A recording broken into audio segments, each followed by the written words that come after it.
January 24th, 2018.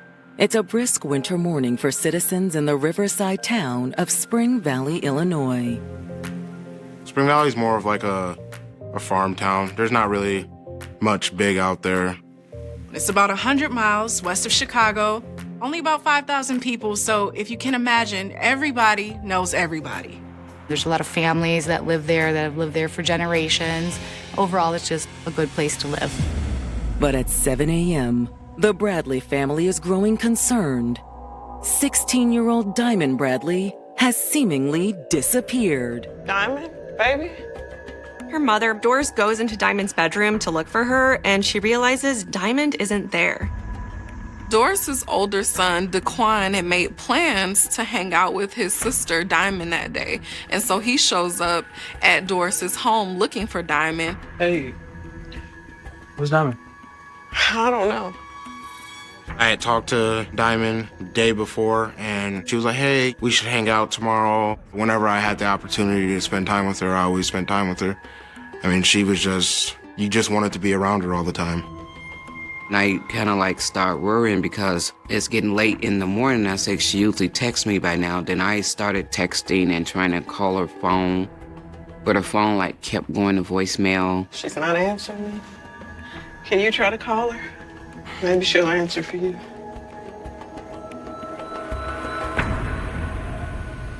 Nothing. There's voicemail. Hours go by, and they still haven't heard from Diamond. At this point, they don't know if she's been in an accident or even worse. We started reaching out to her friends and, people she, talked to.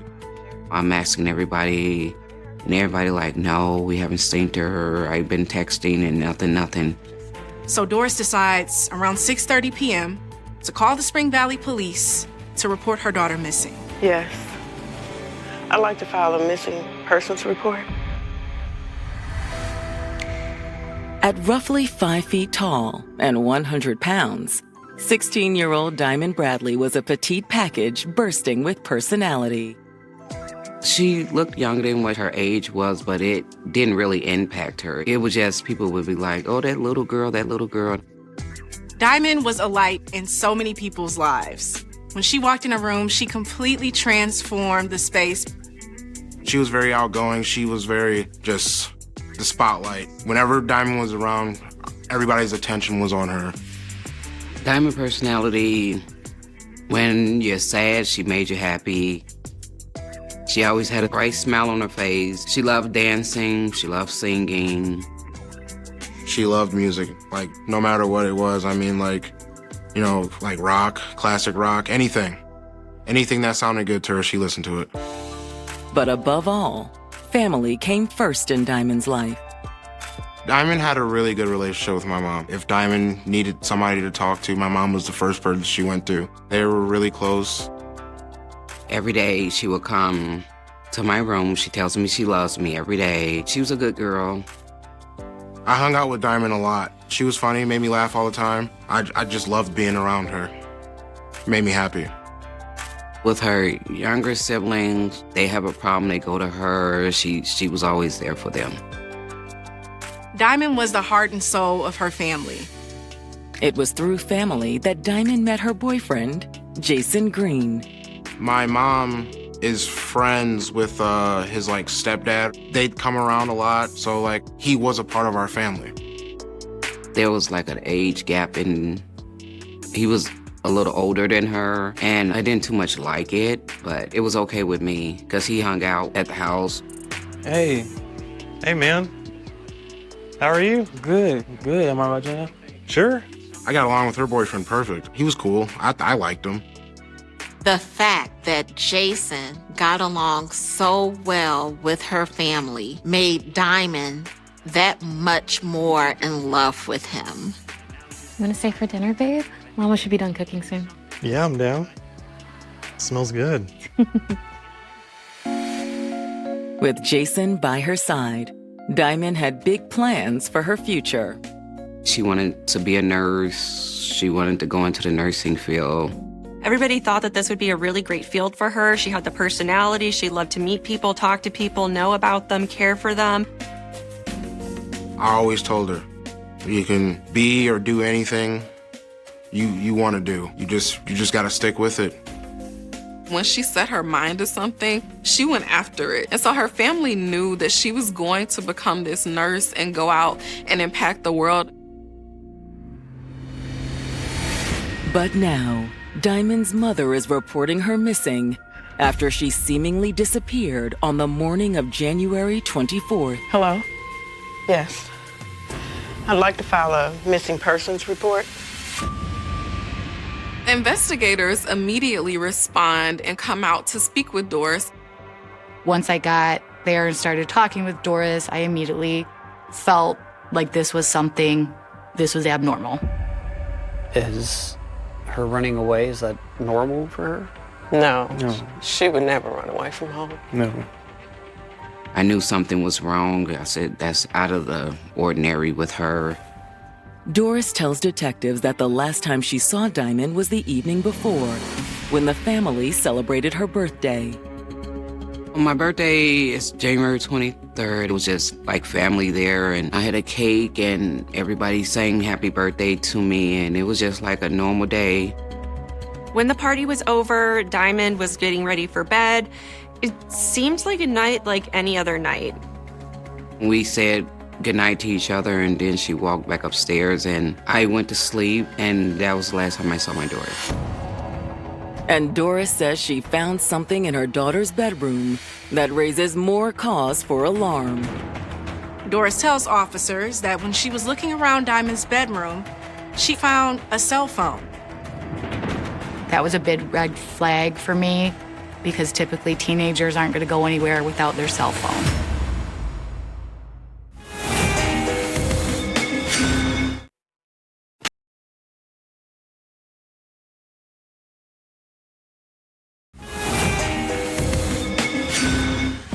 To everyone around her, 16-year-old Diamond Bradley seemed like your typical teenage girl.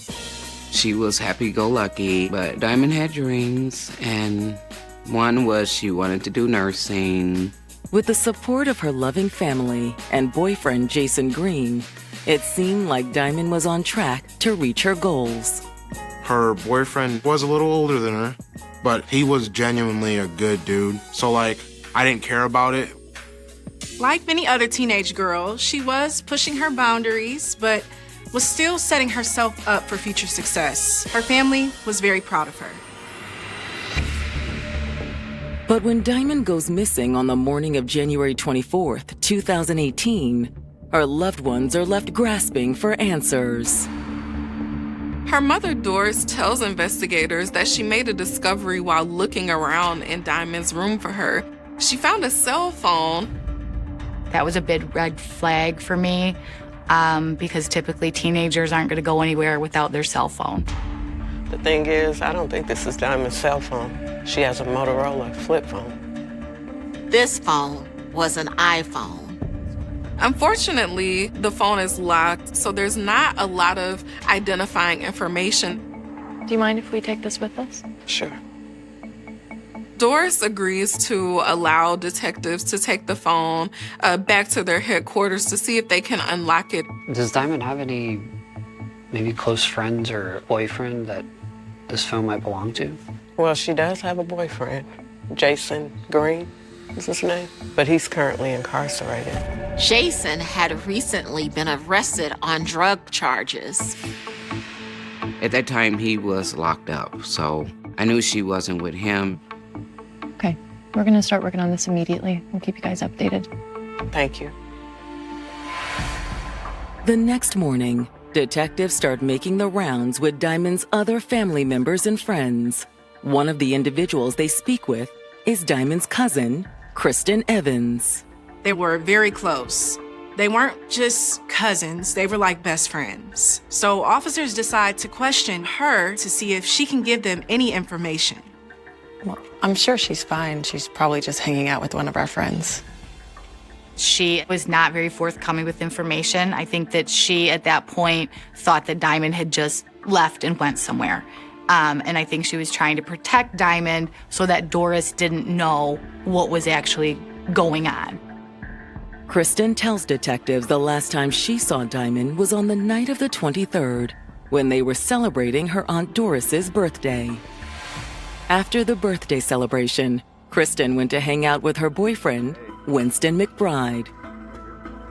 Winston had a sort of interesting relationship with these girls. Kristen explains that Winston briefly dated her cousin Diamond before they coupled up. It doesn't matter to me that he had a thing with my cousin. Me and Winston have something special. Kristen said Diamond and Winston remained friends even after she started dating him. So, you haven't heard from Diamond since the night of the 23rd? Well, she did send us some texts the next morning. Winston McBride received a text message from Diamond Bradley around 6:20 in the morning on January 24th. Diamond sent him a message asking if he wanted to go to IHOP. But immediately after, she sent another message saying she sent it to the wrong person. Pancakes do sound good, though. However, 15 minutes later, another, more ominous text came through. Hey, look at this. There was a text saying, "I'm dying."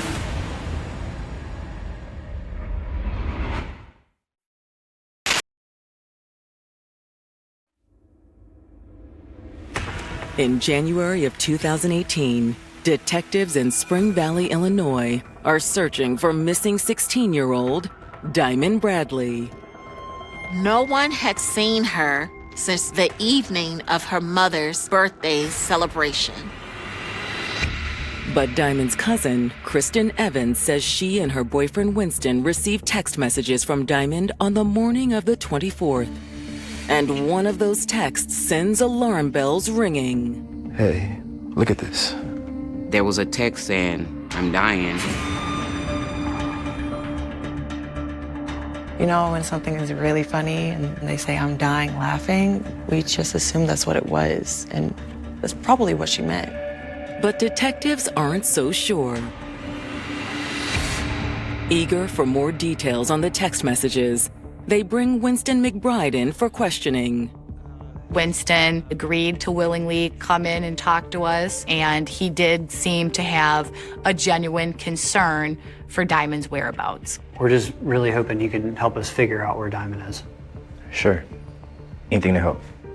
Winston said he and Diamond had kind of a dating relationship at one point, but he was very adamant that once he learned Diamond's actual age, he ended the relationship. Winston was 26, 10 years older than Diamond. Diamond liked older guys. She had this big, vivacious personality. She just wasn't interested in guys her own age. After that, Winston started dating Diamond's cousin, Kristen Evans. Was she upset with that? You moving on with her cousin? Not really. We stay friends. Winston concedes the text he received from Diamond on the morning of the 24th concerned him. After Diamond sent him an "I'm dying" text, he responded. But Winston says he never received any more texts from Diamond. You mind if we see that thread? Sure. The text messages on the phone reflected exactly what Winston had told them. However, before Winston leaves, he has one more piece of information for investigators. Wait, did you guys look into her Backpage account? What Backpage account? Diamond recently disclosed to him that she made a profile on Backpage. And Backpage is a website where escorts sometimes advertise their services. Detectives are stunned. This seems out of character for Diamond. Diamond having a Backpage set off concerns for the police department, as we knew that site was a place where predators try to prey on victims. After wrapping up their conversation with Winston, detectives confirm that 16-year-old Diamond did have an account on Backpage.com. Diamond was strong-willed and she was exploring the world around her. Teenagers, they can be very emotional, spontaneous, and they're just in a completely different place in the way that they think and the way that their lives are, and it can lead to possibly dangerous situations. And when investigators unlock the mysterious cell phone Diamond's mother found in her bedroom, its purpose is soon clear. Diamond had been communicating with men over Backpage through the cell phone. Investigators become immediately concerned that perhaps one of these men are involved in Diamond's disappearance. Unfortunately, though, the phone doesn't provide much insight into the men's true identities. They don't use their real names and were corresponding with her on burner phones. So detectives are hoping Diamond's other phone, the Motorola flip phone that went missing with her, can provide more clues. Using that cell phone number, we were able to contact the carrier and get the cellular data records that led us to the trail of where that cell phone had went. Her phone was near her residence from the night before on January 23rd until approximately 6:51 a.m. on the 24th. Around that time, we start to see the distances change from the tower. From her home, Diamond's phone travels to a local gas station and stays there for a few minutes before getting back on the road. The ping map actually shows that Diamond was heading southeast. Then by 7:18 a.m., all phone activity ceases. The last ping was in a small town called Tanika, about 20 minutes south of Spring Valley. At this point, Diamond's phone had been shut off and it had not been turned back on since. Detectives know that teenage girls are on their phone a lot, and so that really suggests that some foul play might have taken place here. When they headed to the location in Tanika with Diamond's phone last ping, they really expected the worst. But there's still no sign of Diamond or her phone. Investigators head there to look for Diamond, to look for any sorts of evidence, but there was nothing there that they could find. With the clock ticking, Spring Valley police decide to enlist the help of federal investigators. At that point in time, the FBI's kind of like stepped in and helped out with the investigation, and they'll stop by the house and be like, we're still working on it, we'll find her.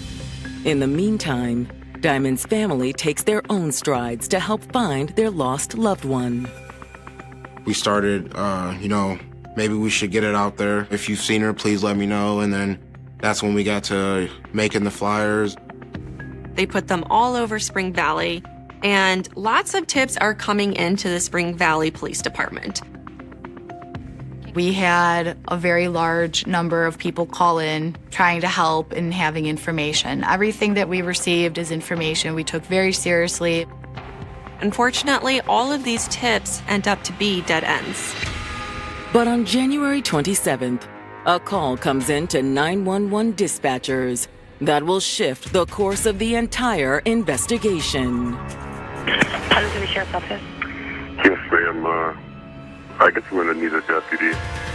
The 911 caller says he was driving along a rural road and spots something that's pretty alarming. He got out of his vehicle to see what was in the ditch, and what he saw was shocking. I saw the body, female, young.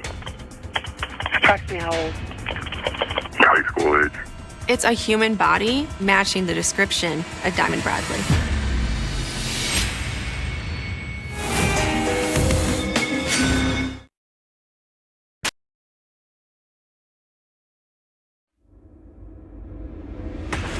On January 27, 2018, Illinois police have just received word that a body matching the description of missing teenager Diamond Bradley has been located in a rural area just 10 minutes away from her Spring Valley home.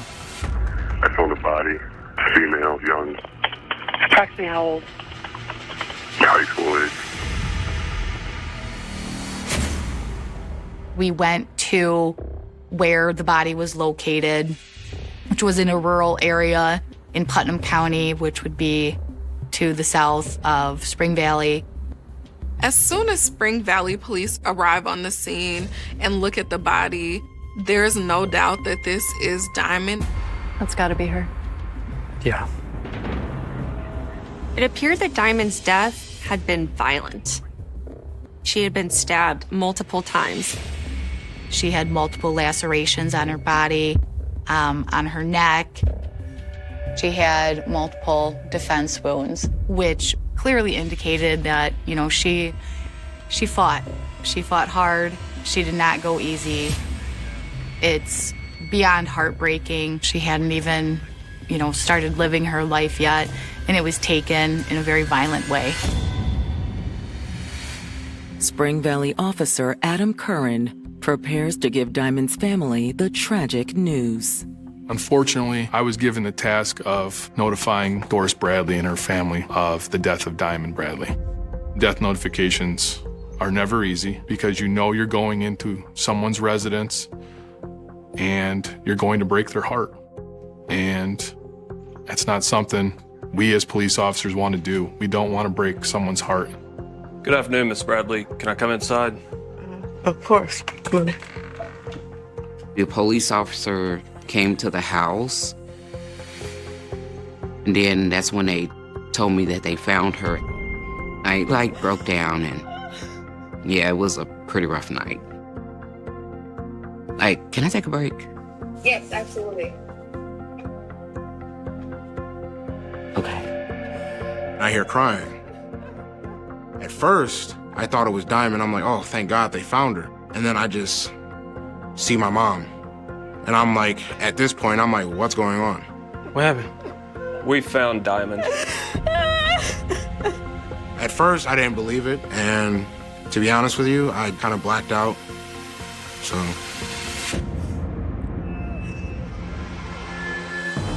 With emotions high, detectives are more determined than ever to solve this case and bring Diamond's killer to justice. But a lack of evidence at the scene is making their job difficult. Any luck locating the knife? Nope. The murder weapon was not present at the scene. There was no other evidence at the scene of who had done this to Diamond. It was a rural area, there was no security cameras. But detectives know that there's another location that will have security cameras. The gas station Diamond's phone pinged at on the morning she was killed. Investigators contacted that gas station and were able to get their hands on surveillance footage from inside the gas station. Unfortunately, there's no sign of Diamond in the footage on the morning of the 24th. But there's only one other customer there at the same time that Diamond's phone pinged from that location. The customer pulls into the parking lot, driving a black Jeep. He comes into the gas station and buys a pack of cigarettes before leaving.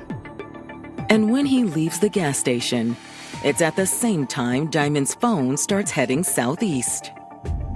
Along the route that Diamond's phone had gone, police were able to determine that there were several other security cameras. We find the same vehicle, which was a black Jeep Wrangler. We were able to see the Jeep traveling along the same route that Diamond's cell phone was traveling. But at no time was the license plate of that Jeep visible. So we compiled a list from the Secretary of State of all the black Jeeps in the area. Then we started going to find all the registered owners. After several dead ends, investigators end up in the small town of Standard, Illinois. Standard is one of the closest towns to the rural area where Diamond's body was discovered. We were on our way to the post office to see if anybody would be willing to talk to us or knew of anywhere in Standard, being that it's a very small town, where this black Jeep could be. And we saw a black Jeep. I mean, it was just so coincidental. So we turned and we went to that house to talk to somebody about the black Jeep. Investigators walk around the vehicle, they're examining it, and as far as they can tell, it appears to be an exact match to the vehicle that was seen in their surveillance footage. We approached the house and we knocked on the door to try to make contact with somebody inside the residence. Hello, sir. Is this your vehicle? Yes. A young man answers the door and identifies himself as the owner of the vehicle, Richard Henderson. And Richard looks familiar to detectives. We recognized him as the male that had been on video at the gas station. Investigators believed that these were in fact the same individual.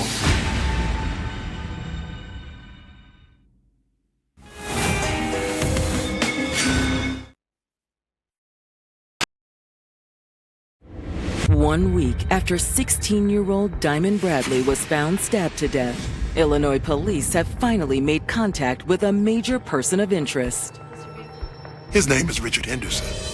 He and his Jeep can be found on surveillance following the exact same path that Diamond's cell phone was on the morning she disappeared. We asked if that was his Jeep. He confirmed that it was. He seems to be cooperative, friendly, forthcoming. He did have somewhat of a Russian accent. He had mentioned that he was born in West Virginia and moved to Russia. When investigators ask Richard to accompany them to headquarters, he continues to be cooperative. Got a couple of questions for you if you'd like to come down to the station. That's okay. Sure. He said that he had no problem going to the police department. In an interrogation room, detectives begin questioning Richard about the morning of January 24th. Investigators asked him if he had been in Spring Valley on the morning of January 24th, 2018, around 6:30 in the morning. Mr. Henderson admitted that he was. He admits that it's him in the gas station surveillance footage. Okay, so you first go get your cigarettes. Yes, sir. Then what do you do? And then I pick her up. And her is? Diamond. To their surprise, he pretty quickly admits to being with Diamond that morning. He first met up with Diamond early on that morning behind the gas station. She was going to help Richard score some Molly. Hi, I'm Diamond. Richard. How long have you actually been in contact with Diamond in terms of that you've known her? Not long at all. Richard tells police that he met Diamond online and that they met up that morning and they drove around for about a half hour trying to score some Molly. At one point, they went to a trailer park for drugs in Granville, which is near Standard. According to Richard, Diamond knew someone at this trailer park that was going to sell them the drugs. I took her to the trailer park. She walked inside to go get me the Molly. She sent me a message. There was no Molly, and I left. This is where Richard's story gets kind of murky. He claims that he just up and left her at this trailer park, which seems kind of odd. Richard claims he texted Diamond later that evening to apologize. What did you apologize for? Leaving. For leaving her? Yeah. But detectives aren't buying Richard's story. We knew his story was a lie because Diamond Bradley's phone never pinged near the city of Granville. There's nothing going over there in the Granville trailer court. I can assure you that. Okay? You need to be honest with us so we can somewhat understand what happened. You're not being completely truthful. Richard continues to deny everything. He stays cool. He doesn't seem to be getting anxious or nervous. You didn't go to that trailer court at all, did you? No, sir. I went to the left of the thing. Sorry for lying.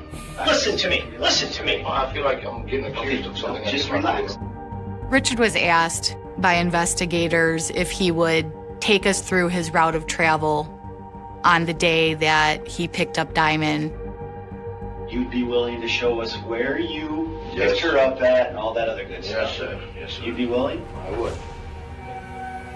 They followed the path of Diamond's cell phone, the path that we knew her cell phone traveled, and eventually ended up in Putnam County on the road that her body was discovered. Officers proceeded to show him a memorial the family had made for Diamond at the scene. After Richard saw the memorial, he broke down. It's all right. Take your time, Rich. Investigators confront Richard again. What happened between him and Diamond? It went south. That's all right, Richard. Okay? We just want to know exactly how it went, Richard. It was at this point that Mr. Henderson started to break down and finally started his confession. Richard admits he did kill Diamond, but he says it was not a murder. According to Richard, he killed Diamond in self-defense. Richard admits the main reason he met up with Diamond on January 24th was to have sex. What were you guys going to do after? Did you talk of that? We were gonna do some Molly. You're gonna have sex and do Molly after? Richard tells investigators that he and Diamond were driving in a rural section of Putnam County. He says that they pull over to the side of the road to have sex. And then after everything, I asked her to step out of the vehicle. Okay. So I could get out of the vehicle. Richard says that's when a disagreement arose over the Molly. Where are the drugs? No, I'm not giving you anything. The whole argument started because you didn't want to give her the rest of your Molly. You want to keep that for yourself? Yes, sir. And according to Richard, the argument quickly escalated. She pulled the knife. Now, why did she pull the knife at this point? Did you say something to her? I told her she wasn't getting any Molly. Richard said that after she pulled out the knife, he kicked her in the hand that was holding the knife. I kick it. You kick it. I kick her hand. During the struggle, Richard says the knife pierced Diamond's stomach. Richard says at this point he tried to help Diamond and pull the knife from her stomach. I pulled it from her. Okay. Richard claims Diamond started coming at him again. He said eventually he overpowered her and he stabbed her multiple times in self-defense. I was flailing it. Just swinging your arms around? Yes, sir.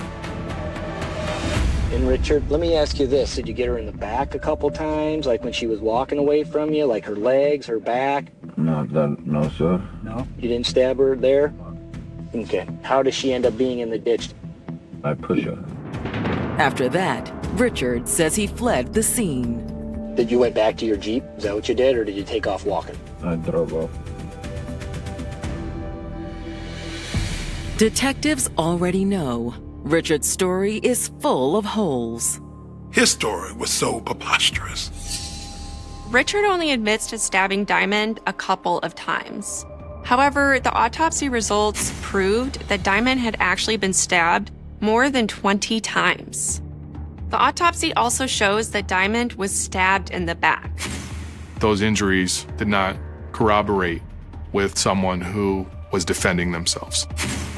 Richard was over 6 foot and he was well built. The size difference alone, he would have been very able to overpower her or to walk away from her. Based on the evidence, we had enough to charge Richard Henderson with first-degree murder. And as investigators prepare to face Richard Henderson in court, they'll discover he's even more deceitful than they thought.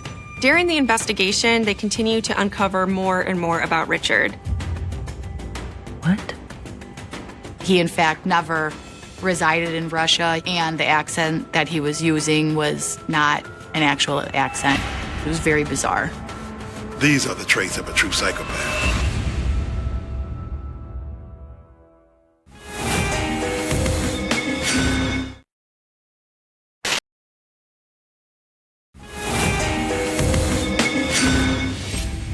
In February of 2018, Illinois investigators finally have 16-year-old Diamond Bradley's killer, Richard Henderson, in custody. But the shocking revelations in this case don't stop there. What? When detectives first interviewed Richard, he claimed to be from Russia and spoke with a subtle Russian accent. It was later found out that he, in fact, never resided in Russia. He never had been to Russia, and the accent that he was using was not an actual accent. He was pretending. It was very bizarre. When talking with his family, they learned that this was within character for Richard. He would actually often also use a South African accent. His family thought that maybe he did this to try to seem more interesting. Regardless, Richard has no criminal history or history of mental illness. When they announced who he was, I could remember a lot of people saying that they knew him, people I've worked with. It was like, we knew him. He didn't come off as that type of person like that. And I'm like, well, looks can be very deceiving. When my sister's murderer was found, I felt a sense of relief. But at the same time, I can't be relieved because one, she's still gone. Two, Just because they found him doesn't mean he's going to get convicted. However, investigators are determined to see that Richard faces the consequences for what he did to Diamond Bradley. They begin to build a timeline of what they believe really happened on the morning of January 24th. Police believe that Diamond met Richard on Backpage and that they had made plans to meet that morning. He was knowingly preying on a teenage girl. Richard picked her up near her home, drove her into Putnam County to a rural road where they had sex, and some type of argument may have broken out. They were unsure if the argument spurred over a disagreement about drugs, like Richard claimed, or about something else. But investigators are certain of one thing. At some point, Richard made a conscious decision to kill Diamond Bradley. Police know that Richard did attack Diamond with a knife. He stabbed her more than 20 times, including in the neck and of the back. There was no way that this attack could count as self-defense. After she was dead, he took her phone and shut it off somewhere around the Tanika area. Richard would never admit where he disposed of it. Based on the timeline, investigators believe the text Winston received from Diamond on the morning of the 24th was completely unrelated. The text that she had sent to Winston saying, "I'm dying," actually had nothing to do with the crime. Based on her injuries, I don't think that she would have been able to physically send the text saying, "I'm dying." I think it was just coincidental that that was a text message that was sent. As the evidence against Richard Henderson continues to mount, he begins to feel the heat. I got a phone call from the state's attorney's office saying that he wanted to plead out. They'll take life off the table if he gives them a guilty plea. Diamond's family welcomes the opportunity to avoid a lengthy trial. I said, I really don't want a trial. I said, because I don't know if I could handle much more of this. Like, if we would have just kept going, I mean, we would have had to keep going to court for months. Like, let her rest in peace. I don't want her name out here like that. So I accepted that. I just wanted to move on with my life and leave all that behind and just, leave it alone. Mr. Henderson admitted his guilt and confessed to the murder of Diamond Bradley. He's sentenced to 53 years in prison. I was very content with the 53 years because it's 53 years without parole. So if he lived that long and get out, he has nothing. Diamond's family hopes that by sharing her story, their good memories of her can live on. Like, people saying stuff about my sister and, trying to kind of slandering her name a little bit. I just really want people to just, let my sister rest in peace. She was a good person. She meant the world to a lot of people. Diamond had a joy for life. She was like any typical teenage girl, just wanting to have fun. And it's just sad and unfortunate that the person that she ended up encountering just had terrible motives. All 16-year-olds make decisions that might not lead them into the best circumstances. Ain't nobody on this earth perfect, but this is her story. She had a heart, and that's what I want people to know. The girl who vanished into the Wisconsin winter. On a cold January evening in Wisconsin, a young woman walked through the snow-covered roads of a quiet rural community. Her clothes were thin. Her shoes were worn. Her face carried the exhaustion of someone who had survived something no child should ever have to experience. She was only 13 years old. For nearly 3 months, the world had searched for her. Her picture had appeared everywhere. On television screens. On missing person posters. On police announcements. In the homes of strangers who prayed that one day she would come back alive. Her name was Jamie Lynn Kloss. And for 88 days, nobody knew where she was. The people of Barron, Wisconsin, had spent every morning waking up with the same painful question. Where is Jamie? Was she still alive? Was she somewhere nearby, hidden from view? Was someone holding her against her will? The disappearance of a child in a small American town creates a kind of fear that is difficult to describe. In places where neighbors know each other's names, where people leave their doors unlocked, where children ride bicycles down quiet streets without their parents worrying every second, the idea that someone could simply take a child feels impossible. But on the night of October 15, 2018, something unimaginable happened. A family home became a crime scene. 2 parents were murdered. A daughter disappeared. And an entire community was left searching for answers.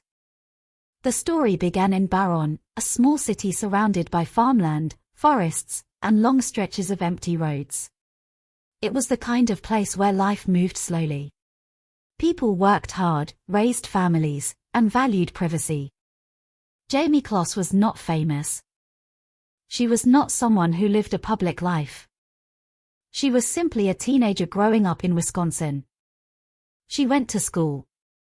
She spent time with her family. She had dreams, friendships, and the ordinary hopes of a 13-year-old girl.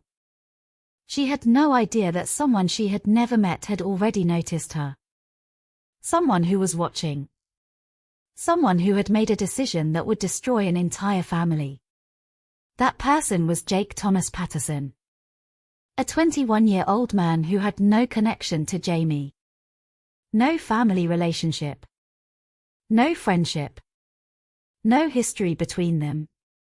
Their lives had never crossed. Until one moment changed everything.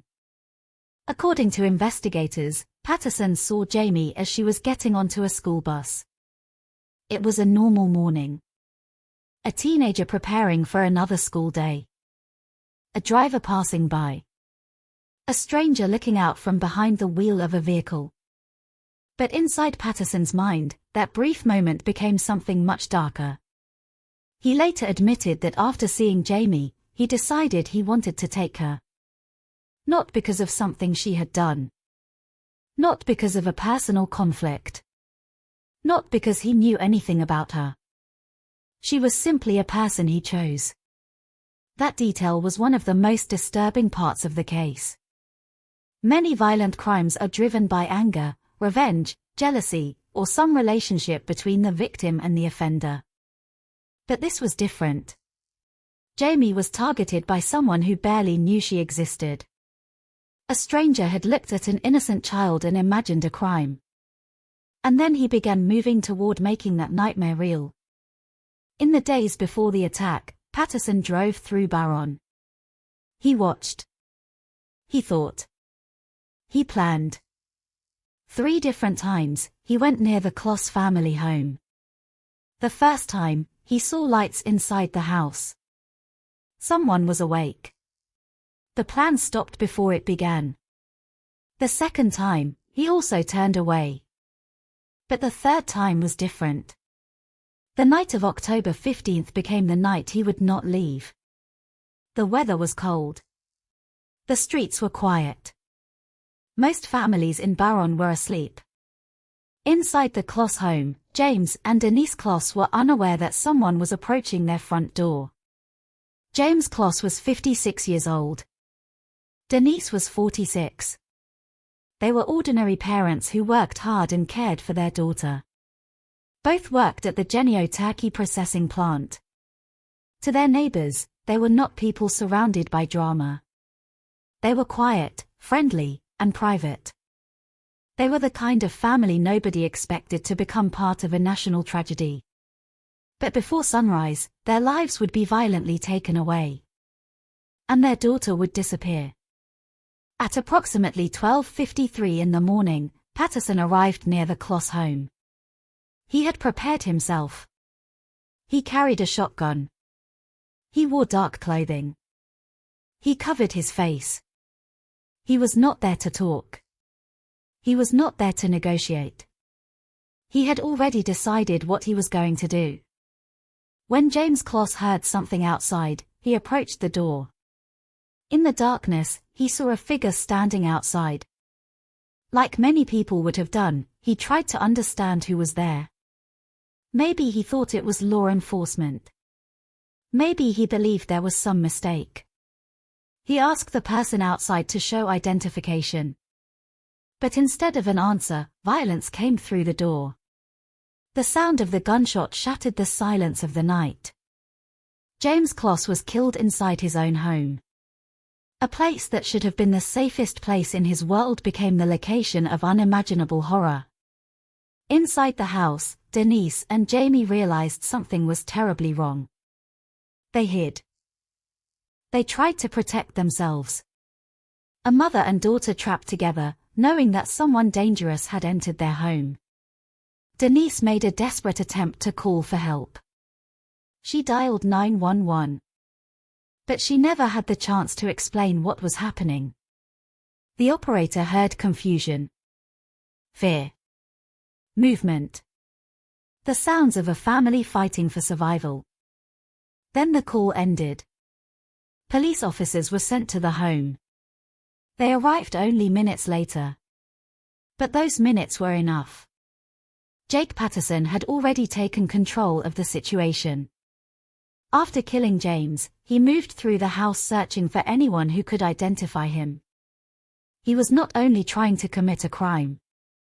He was trying to erase witnesses. Denise and Jamie were discovered hiding. The next moments would remain forever burned into Jamie's memory. Her mother tried to protect her. But Patterson forced his way into their hiding place. He attacked. He restrained Jamie. And then he killed Denise. In a matter of minutes, Jamie lost both of her parents. The people who had protected her since the day she was born were gone. And the person responsible was now taking her away from everything she knew. Patterson carried Jamie outside. The young girl who had started the day as an ordinary teenager was now being forced into a nightmare. She was placed inside the trunk of his vehicle. As Patterson drove away from the Kloss home, police were already responding. A patrol car passed nearby with emergency lights flashing. For a brief moment, there was a possibility that everything could have ended differently. But Patterson continued driving. And Jamie disappeared into the darkness. By morning, Baron woke up to a shocking discovery. The Kloss family home was surrounded by police. Neighbors stood outside, confused and frightened. Nobody could understand how something so horrific could happen in their quiet community. 2 parents were dead. A child was missing. And somewhere beyond the familiar roads of Baron, Jamie Kloss was alive, but trapped with the man who had taken everything from her. The search for Jamie would become one of the largest investigations in Wisconsin history. For 88 days, investigators followed leads. For 88 days, volunteers searched. For 88 days, a community waited and hoped. Many feared the worst. But Jamie was still fighting. Deep inside a house far away from her hometown, a 13-year-old girl was trying to survive. She did not know when she would escape. She did not know if anyone would find her. But she held on. And eventually, after almost 3 months of silence, fear, and isolation, Jamie Kloss would walk out of captivity and reveal a story that shocked the world. A story about evil. A story about survival.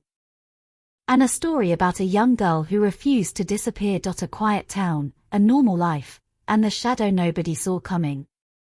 Baron, Wisconsin, was not the kind of place where people expected a story like this to happen. It was a small community surrounded by endless stretches of farmland, forests, and quiet country roads. The type of place where the rhythm of life was measured by familiar routines. The morning drive to work. Children heading to school. Neighbors waving when they passed each other on the street. Families gathering around dinner tables after long days.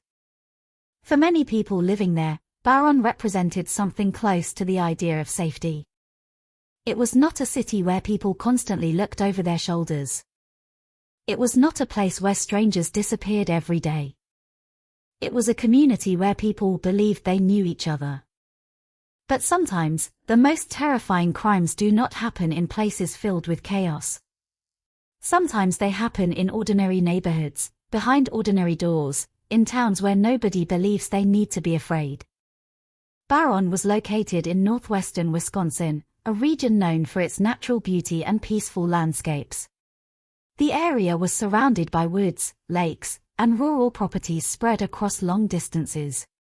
During the autumn months, the landscape transformed into a mixture of golden fields, orange leaves, and cold winds announcing the arrival of winter. October in Wisconsin carried a particular feeling. The days became shorter. The mornings became colder. The darkness arrived earlier each evening. People prepared for winter, storing supplies, checking heating systems, and adjusting their lives to the changing season. Nobody knew that during one of those October nights, a predator was moving through their community. A man who did not belong to the lives of the people he would affect forever. A man who had no connection to the Kloss family. A man who, from the outside, appeared almost invisible. Before the tragedy, the Kloss family lived a life that many people would describe as normal. James and Denise Kloss were hard-working parents. They were not wealthy. They were not famous. They were simply people trying to provide a stable life for their daughter. James Kloss was known as a quiet and responsible man. He worked hard and focused on his family. Denise was remembered by those who knew her as caring and devoted. Their daughter Jamie was the center of their world. Like many teenagers her age, Jamie was growing up between childhood and adulthood.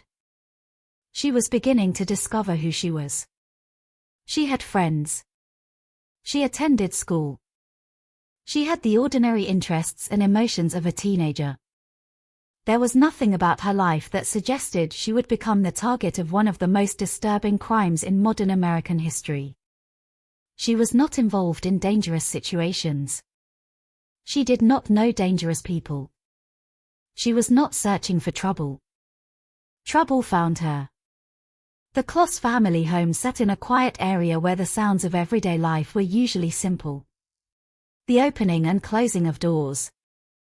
Vehicles leaving for work.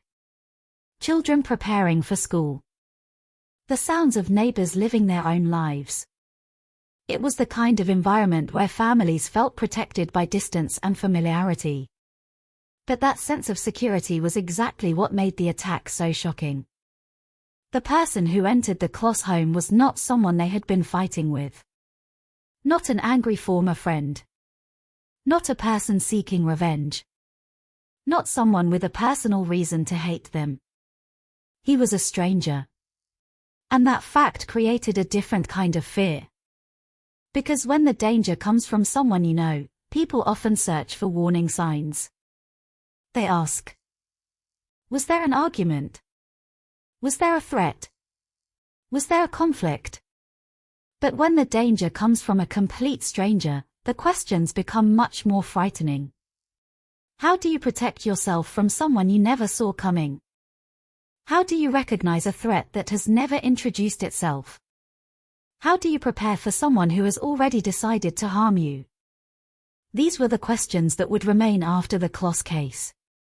But before the world knew Jamie's name, before investigators searched thousands of tips, before cameras surrounded the courthouse, there was another person quietly moving through Wisconsin. Jake Thomas Patterson.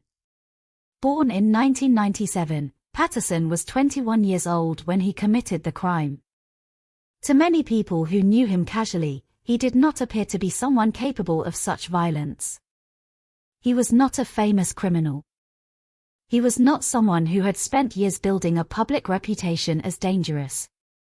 He lived a relatively isolated life. He had worked short-term jobs. He eventually became unemployed. He lived with his father in a rural area near Gordon, Wisconsin. People who interacted with him described him as quiet and withdrawn. But behind that ordinary appearance was a person developing a disturbing obsession. The investigation would later reveal something investigators found especially troubling. There was almost no connection between Patterson and Jamie. No friendship. No communication. No online relationship. No previous meeting. No shared history. Nothing. Their paths had never truly crossed. Except for one moment. A moment that changed the course of two families forever. Somewhere in early October 2018, Patterson saw Jamie. She was simply going about her normal routine. She was preparing to board a school bus. For Jamie, it was just another morning. A normal day. She had no reason to believe anything unusual was happening. But for Patterson, investigators later said, that moment became the beginning of a plan. A plan built around a person he did not know. A person he had no right to target. A child who had done nothing to attract his attention except exist in the wrong place at the wrong time. The disturbing reality of this case was not only what happened inside the Kloss home. It was the randomness of it. Jamie was not chosen because of something she did. She was chosen because Patterson saw her. That idea frightened investigators because it represented a completely unpredictable form of danger. There was no relationship to investigate. No history to uncover. No obvious warning signs. Only a decision made inside one person's mind. And after that decision was made, Patterson began moving closer. According to investigators, he drove near the Kloss home multiple times before the attack. Each visit brought him closer to committing the crime. The first time, he did not act. Something stopped him.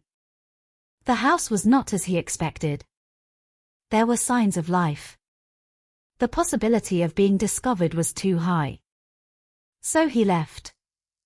But leaving did not mean the idea disappeared. The second time, he returned again. Again, he did not complete the plan. But each attempt showed something important. This was not a sudden emotional explosion. This was not a crime committed in one moment of anger. He had time to stop. He had opportunities to walk away. But he continued. The third time would be different. On the night of October 14th, as the town prepared to sleep, Patterson prepared himself. He gathered what he believed he needed. A weapon. Dark clothing.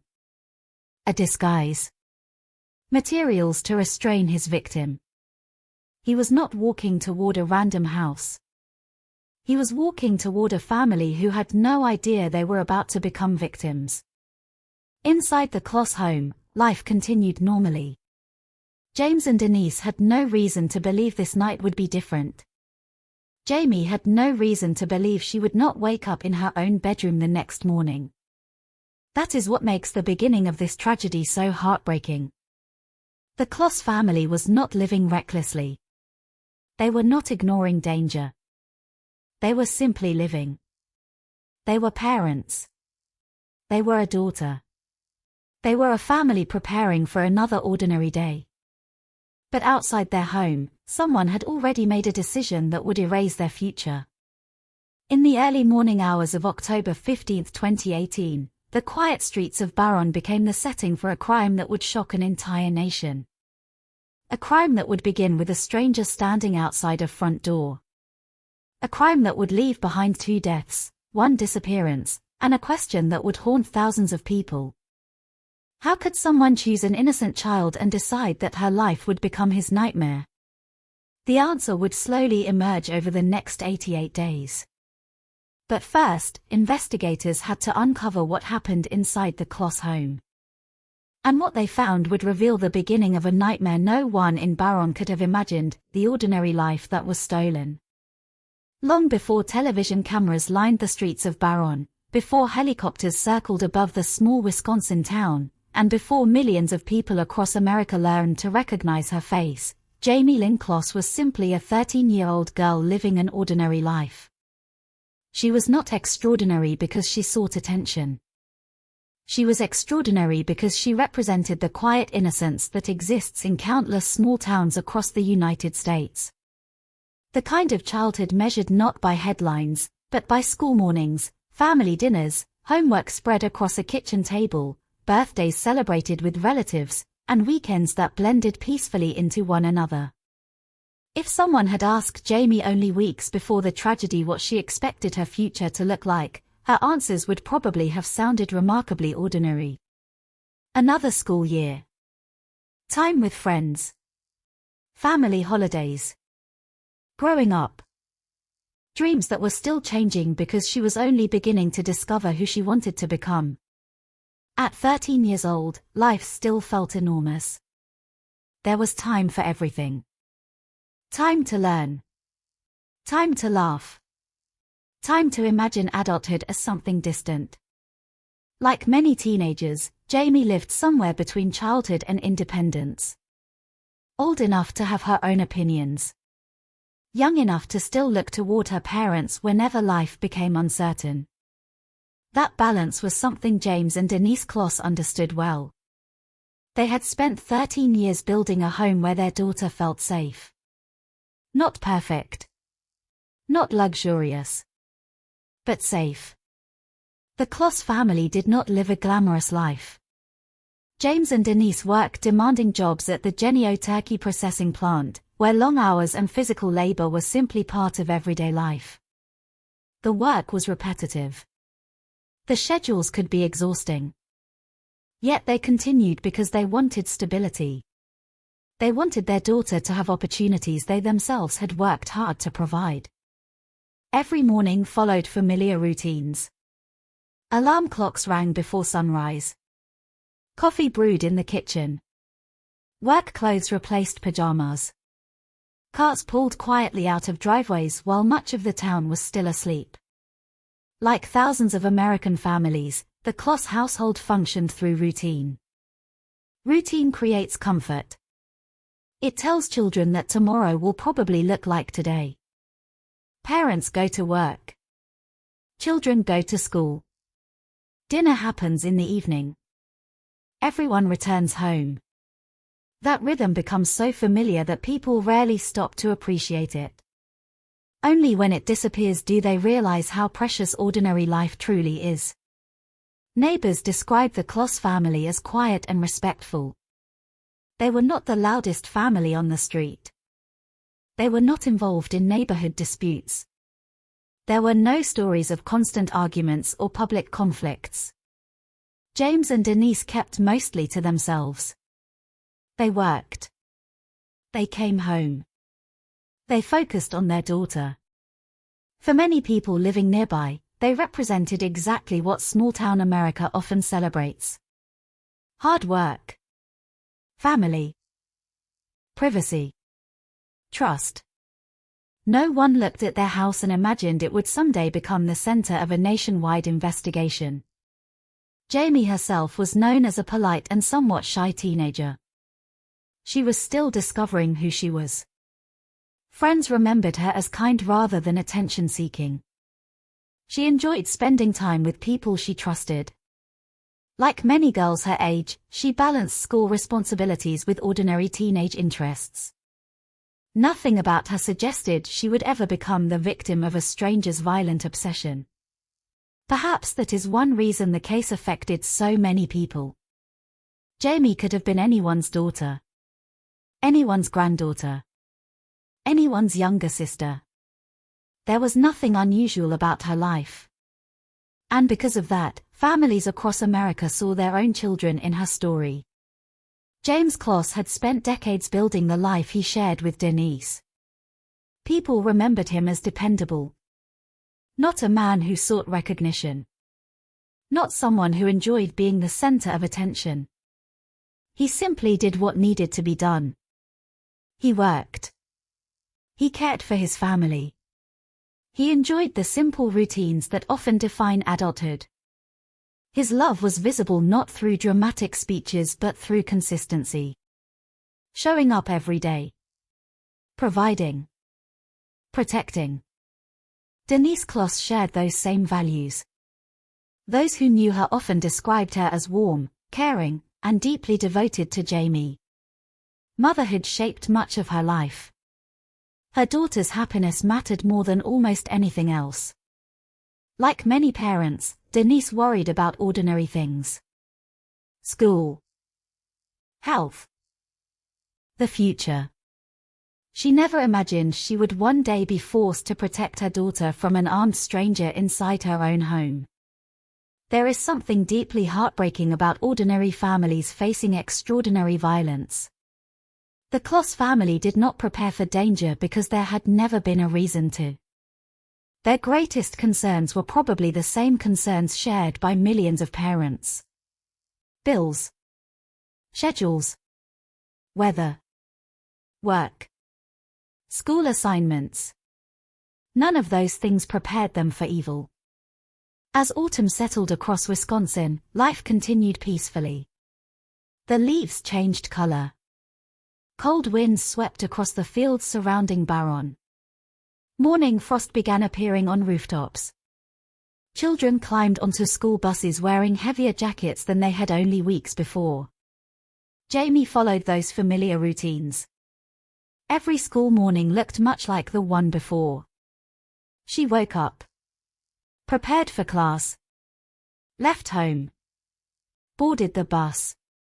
It was such a normal activity that nobody thought twice about it. Yet somewhere along that familiar route, someone else was watching. Not because Jamie had done anything unusual. Simply because she happened to be there. The randomness of that encounter remains one of the most disturbing aspects of the entire case. Investigators later determined that Jake Patterson had no meaningful connection to Jamie before seeing her board the school bus. There were no secret conversations. No online messages. No previous meetings. No hidden relationship waiting to be uncovered. That absence of connection made the crime almost impossible to predict. Modern criminal investigations often begin by examining relationships. Family members, friends, co-workers, neighbors, former partners, people connected to the victim. But Jamie's case forced investigators into unfamiliar territory almost immediately. How do you identify someone who selected a victim at random? How do you stop a crime motivated by an obsession that exists entirely inside one person's mind? While Patterson's thoughts grew darker, Jamie remained completely unaware. She continued living exactly as she always had. Laughing with classmates. Returning home after school. Talking with her parents. Watching television. Sleeping peacefully in the room she had known for years. There is a painful contrast between those two realities. One person was imagining violence. The other was simply living her life. Neither knew the other existed. One carried dreams. The other carried intentions capable of destroying those dreams forever. Experts who later examined the case pointed to the frightening unpredictability of stranger abductions. Unlike crimes driven by long-term relationships or escalating conflicts, stranger kidnappings often provide almost no warning. The victim cannot recognize danger because there is nothing recognizable. No threatening messages. No suspicious behavior directed toward them. Only a stranger making silent decisions. For Jamie, October 2018 felt like any other autumn. The weather cooled. School continued. Life moved forward. Nothing suggested that someone had already begun visiting her neighborhood. Nothing suggested that a man she had never spoken to had already identified her home. Nothing suggested that he would return again and again until he convinced himself to act. Meanwhile, James and Denise continued protecting their daughter in every ordinary way parents do. They ensured she had what she needed. They gave her structure. They gave her love. They gave her security. Unfortunately, no parent can prepare a child for an act that defies ordinary human understanding. There were no lessons teaching how to survive being targeted by a stranger. No family discussions about hiding from an armed intruder chosen entirely at random. Those conversations simply do not exist because most people never imagine needing them. Yet within days, everything the Kloss family understood about safety would disappear. Looking back after the investigation, many people searched for clues. Could someone have noticed Patterson driving through Barron? Could anyone have recognized his growing obsession? Could some small detail have interrupted the chain of events before violence began? Those questions remain painfully familiar after tragedies. People naturally search for missed warnings because believing disasters are predictable feels safer than accepting randomness. But investigators found little evidence that anyone around Jamie or her family could reasonably have anticipated what was coming. The predator operated almost entirely alone. His planning remained hidden. His thoughts remained hidden. His intentions remained hidden. The Kloss family simply continued living. And perhaps that is why their story resonates so deeply. Because it reminds us how fragile ordinary life can be. One evening, a family shares dinner together. Hours later, that same home becomes a crime scene. One morning, a child boards a school bus. Days later, she becomes the center of a nationwide search. The ordinary can disappear without warning. For Jamie, the final days before October 15th were filled with routines she would never experience again in quite the same way. She still believed home was the safest place in the world. She still believed that when night came, her parents would always be there. She still believed tomorrow would resemble yesterday. She could not know that a stranger had already made plans involving her name. She could not know that he had already driven past her house more than once. She could not know that each passing day brought him closer to crossing the line between fantasy and action. As darkness settled over Barron on the evening of October 14th, the Kloss family prepared for another quiet night. The lights inside the house glowed softly against the cold Wisconsin autumn. Outside, the roads gradually emptied. Neighbors locked their doors. Families went to bed. Silence spread across the countryside. Inside the Kloss home, James, Denise, and Jamie believed they were ending one ordinary day and preparing for another. None of them realized that somewhere in the darkness, a vehicle was already moving toward their house. Inside that vehicle sat a man carrying a shotgun, a mask, rolls of tape, and a plan that would leave two parents dead and force a 13-year-old girl into 88 days of unimaginable captivity. The ordinary life of Jamie Kloss was only minutes away from ending forever, the night everything changed. The night of October 14, 2018, settled quietly over Barron, Wisconsin. The last traces of daylight had disappeared hours earlier, leaving behind a sky stretched across endless darkness. Autumn had tightened its grip on the countryside. The air carried the sharp chill that arrives just before winter claims the northern Midwest. Wind drifted through rows of bare trees, rustling leaves that had already fallen onto quiet roads and empty fields. Inside homes across Barron County, lights gradually disappeared one by one. Families finished dinner. Children brushed their teeth before climbing into bed. Televisions were switched off. Front doors were locked. Another ordinary Sunday came to an end. For James, Denise, and Jamie Kloss, there was nothing unusual about the evening. It had unfolded like countless evenings before it. Homework. Conversation. Simple household routines. Perhaps there had been discussions about the coming school week. Perhaps plans for work the following morning. The details of those final peaceful hours remain private, but what is certain is that they expected to wake up together the next morning. None of them imagined they were living the final chapter of their lives as a family.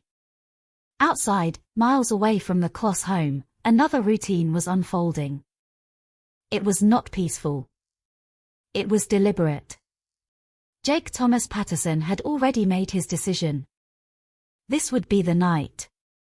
Unlike crimes driven by sudden rage or impulsive violence, Patterson's actions were calculated. He had spent days thinking about Jamie. He had already visited the area more than once. Each previous attempt had ended with him driving away. Not because he felt compassion. Not because he reconsidered the morality of what he intended to do. He simply believed the conditions were not right. Tonight, he intended to finish what he had started planning. Inside his vehicle lay everything he believed he needed. A 12-gauge shotgun. A black ski mask. Dark clothing that blended into the night. Gloves. Tape. He was preparing for control. Control over a family. Control over a child. Control over every moment that would follow. Around midnight, Patterson began the drive toward Barron. The roads were nearly empty. The farther he traveled, the quieter everything became. Farmhouses stood in darkness. Streetlights became increasingly rare. Only the headlights of his vehicle cut through the cold Wisconsin night. Investigators would later reconstruct much of this journey using surveillance footage, phone records, and Patterson's own confession. Every mile brought him closer to irreversible violence. Every passing minute offered another opportunity to stop. He ignored every one of them.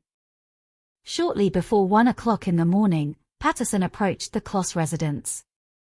Rather than pulling directly into the driveway, he parked farther away. He wanted to avoid drawing attention. He stepped out of his vehicle, pulled the mask over his face, picked up the shotgun. The cold air surrounded him as he began walking toward the house. The neighborhood was silent. No barking dogs. No passing traffic. Only the sound of his footsteps crossing the darkness. Inside the house, the Kloss family slept peacefully. James and Denise had no warning. Jamie had no warning. Their home had always represented safety. The walls around them had protected birthdays, Christmas mornings, family dinners, and countless ordinary moments. Tonight, those same walls would witness unimaginable horror. Patterson reached the front door. For a brief moment, everything remained still. Then he knocked. The sound echoed through the quiet house. James Kloss woke. Like any responsible homeowner, he went to investigate. He approached carefully. Looking through the small glass window in the door, he saw someone standing outside. The figure appeared dressed in dark clothing. The face was hidden. The circumstances were unusual. James did not immediately unlock the door. Instead, he asked the person outside to identify himself. Perhaps he wondered whether it was law enforcement. Perhaps there had been an accident nearby. Perhaps someone needed help.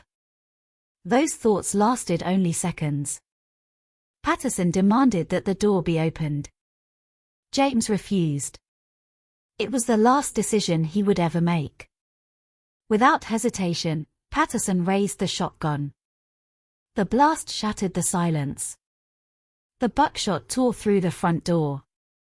James Kloss collapsed inside his own home. The violence was immediate. There was no struggle. No opportunity to escape. No chance to protect his family. He died almost instantly.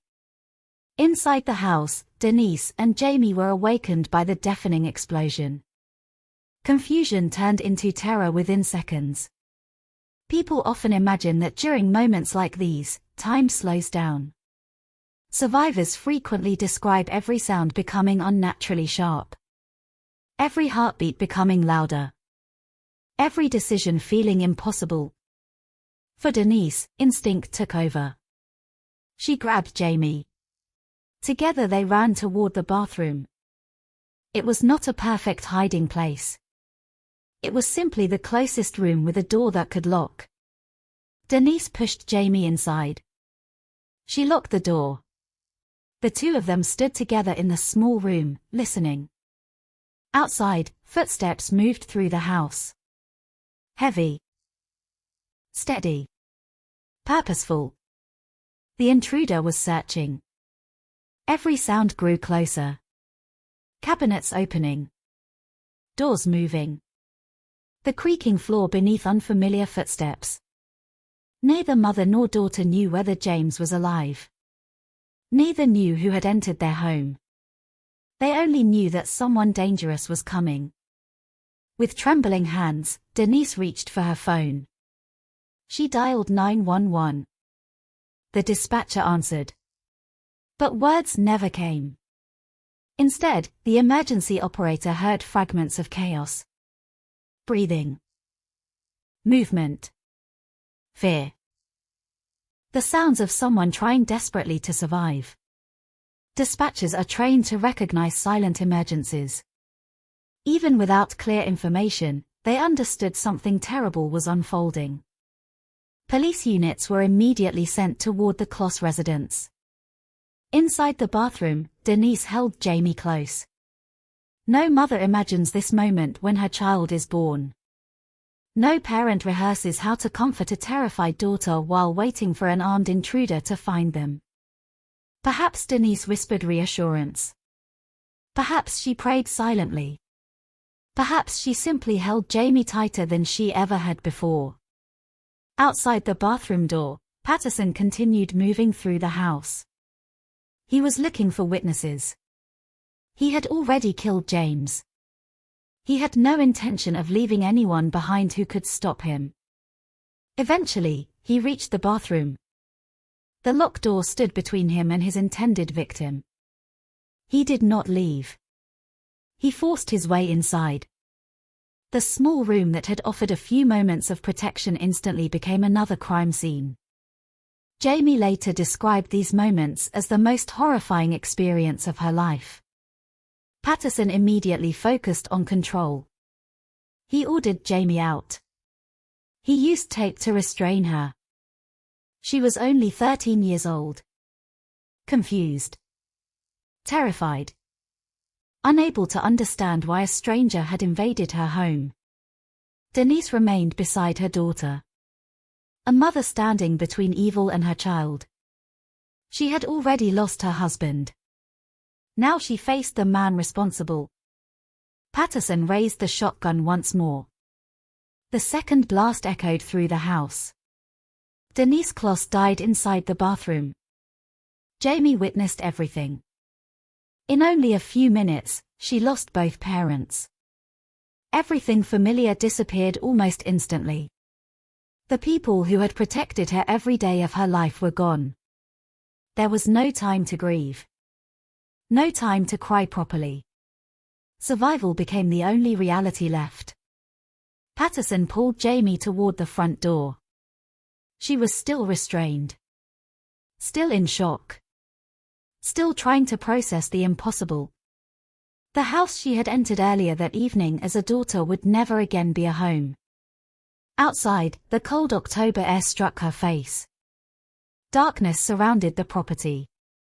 Patterson opened the trunk of his vehicle. He ordered Jamie inside. The confined space was cramped and terrifying. The lid slammed shut. Suddenly everything became darkness. She could hear only muffled sounds from outside. The engine started. The vehicle began moving. Inside the trunk, Jamie had no idea where she was being taken. She did not know whether she would ever see daylight again. She did not know if anyone even knew she was alive. As Patterson drove away from the Kloss home, something remarkable almost happened. Only moments after leaving the property, emergency vehicles rushed toward the area. Police officers had already been dispatched because of the interrupted 911 call. According to Patterson's later statements, a patrol vehicle passed close enough for him to see its emergency lights. For one brief moment, two separate worlds crossed paths. One vehicle carried law enforcement officers racing toward a violent crime. The other carried the man responsible and the child he had abducted. Neither knew how close they were to each other. Within seconds, the opportunity vanished. Patterson continued driving. The police continued toward the Kloss residence. History would later remember those few moments as one of the most heartbreaking near misses in the investigation. When officers arrived at the house only minutes after the emergency call, they encountered a horrifying scene. The front door had been blasted apart. Inside lay James Kloss. As officers searched farther into the house, they discovered Denise. The bathroom told its own silent story of desperation. But there was no sign of Jamie. At first, uncertainty filled the scene. Was she hiding somewhere? Had she escaped? Was she injured? Officers searched every room. Every closet. Every corner. Nothing. The realization came slowly but unmistakably. A 13-year-old girl was missing. As investigators secured the house, Patterson drove farther into the Wisconsin night. The distance between Barron and Gordon stretched ahead of him. More than 70 miles separated the crime scene from the isolated cabin where Jamie's captivity would begin.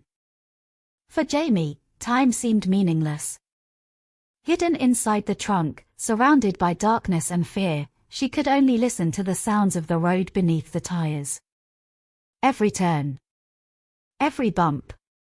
Every mile carried her farther away from everything she had ever known. Behind her lay a home forever changed by violence. Ahead waited 88 days of captivity that would test the strength, courage, and resilience of a 13-year-old girl in ways no child should ever have to endure. The nightmare had only just begun. A house filled with silence, a town searching for a missing girl. The first patrol officers arrived at the Kloss residence only minutes after the interrupted 911 call. The drive had been short. The urgency had been immediate. Dispatchers knew almost nothing except that the open emergency line had carried sounds of violence before it suddenly went silent.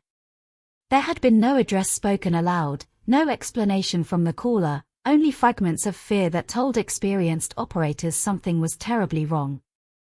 Even so, nothing could prepare the responding officers for what waited inside the house. Their squad cars rolled quietly into the driveway. The surrounding neighborhood remained almost completely dark. Most of the nearby homes were still asleep. No crowds had gathered. No flashing lights had yet transformed the quiet street into a crime scene. For a few moments, only the officers knew that something had happened. They approached cautiously. The front door immediately drew their attention. It had been destroyed by a shotgun blast. Wood splinters lay scattered across the entrance. The lock had been blown apart. Cold October air drifted into the house through the damaged doorway. One officer called out loudly, identifying himself. There was no response. Only silence. The kind of silence that feels heavier than noise. Weapons drawn, the officers entered the home. Their training took over. Every room had to be cleared. Every possible threat had to be located. They moved methodically through the darkness. Then they found James Kloss. He lay near the entrance where the first shotgun blast had struck him. The officers immediately recognized that there was nothing they could do. The scene made clear that the attack had happened quickly. There had been almost no opportunity for him to defend himself. Their attention shifted deeper into the house. If one victim had been found, there could be others. As they continued searching, they reached the bathroom. The door had been violently forced open. Inside, they discovered Denise Kloss. Like James, she had suffered fatal shotgun injuries. The bathroom told a heartbreaking story without speaking a single word. Objects had been disturbed.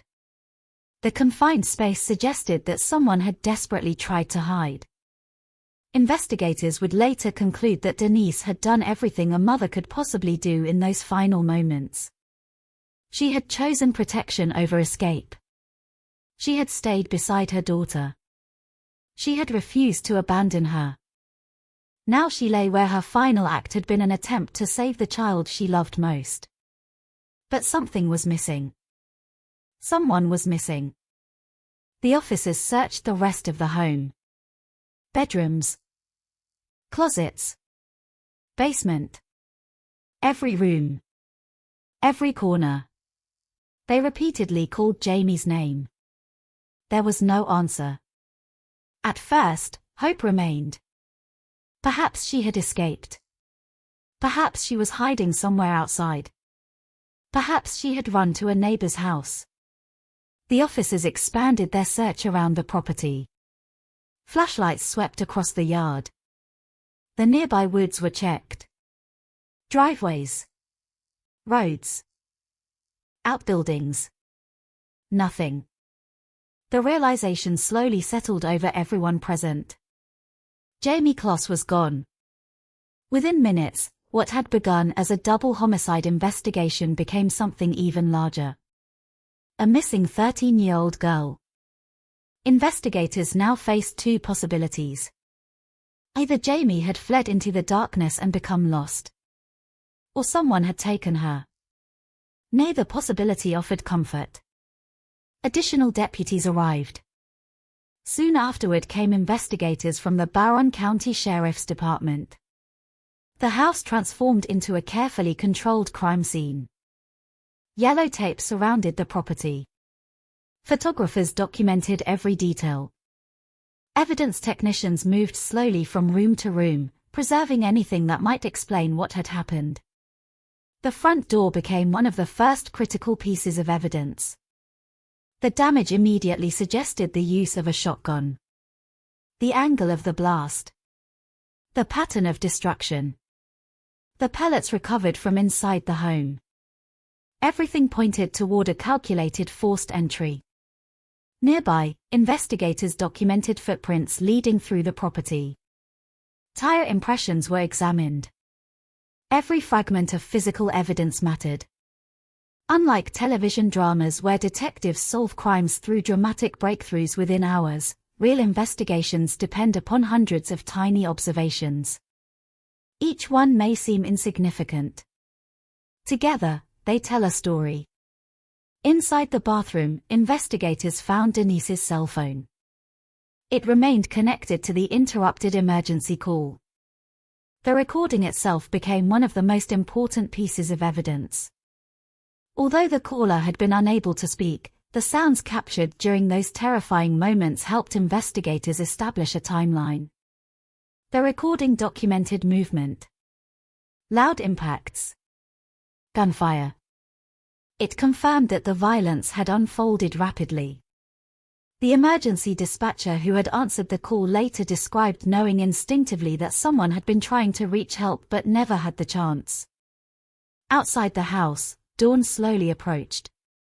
News of the murders spread through law enforcement first. Then local officials. Then neighboring communities. By sunrise, Barron was waking to a tragedy unlike anything many residents had ever experienced. Neighbors stepped outside to discover police vehicles lining the street. Crime scene tape surrounded the Kloss home. Reporters had not yet arrived in large numbers, but word traveled quickly in a small town. People asked the same question. What happened? Then came another. Where is Jamie? Friends from school heard the news. Teachers struggled to process what they were hearing. Co-workers at the Genio plant learned that James and Denise would never return. Disbelief spread almost as quickly as grief. Those who knew the Kloss family could not understand why anyone would target them. There had been no public disputes. No dangerous lifestyle. No obvious enemies. Nothing that made sense. As investigators interviewed relatives and neighbors, they kept hearing the same descriptions. Quiet. Friendly. Hardworking. Private. There was no obvious motive waiting to be uncovered. That fact complicated the investigation from the very beginning. Normally, homicide detectives begin by examining relationships. Family members, friends, co-workers, business associates, anyone with a possible reason to harm the victims. But in this case, no clear direction appeared. Nothing pointed toward an obvious suspect. Meanwhile, concern for Jamie grew with every passing hour. Investigators quickly concluded that she had almost certainly been abducted. There was no evidence suggesting she had left willingly. Personal belongings remained inside the home. There were no signs of preparation for running away. The circumstances strongly indicated that whoever killed James and Denise had taken Jamie. That conclusion changed everything. Search efforts expanded immediately. Roadblocks were established. Nearby highways received increased attention. Law enforcement agencies throughout Wisconsin were notified. The Federal Bureau of Investigation joined the case. The Wisconsin Department of Justice became involved. Missing child specialists began coordinating search strategies. The case rapidly evolved from a local homicide investigation into a major statewide operation. An Amber Alert was issued. Across Wisconsin, mobile phones vibrated with emergency notifications. Electronic highway signs displayed Jamie's name. Television broadcasts interrupted regular programming. Radio stations repeated her description.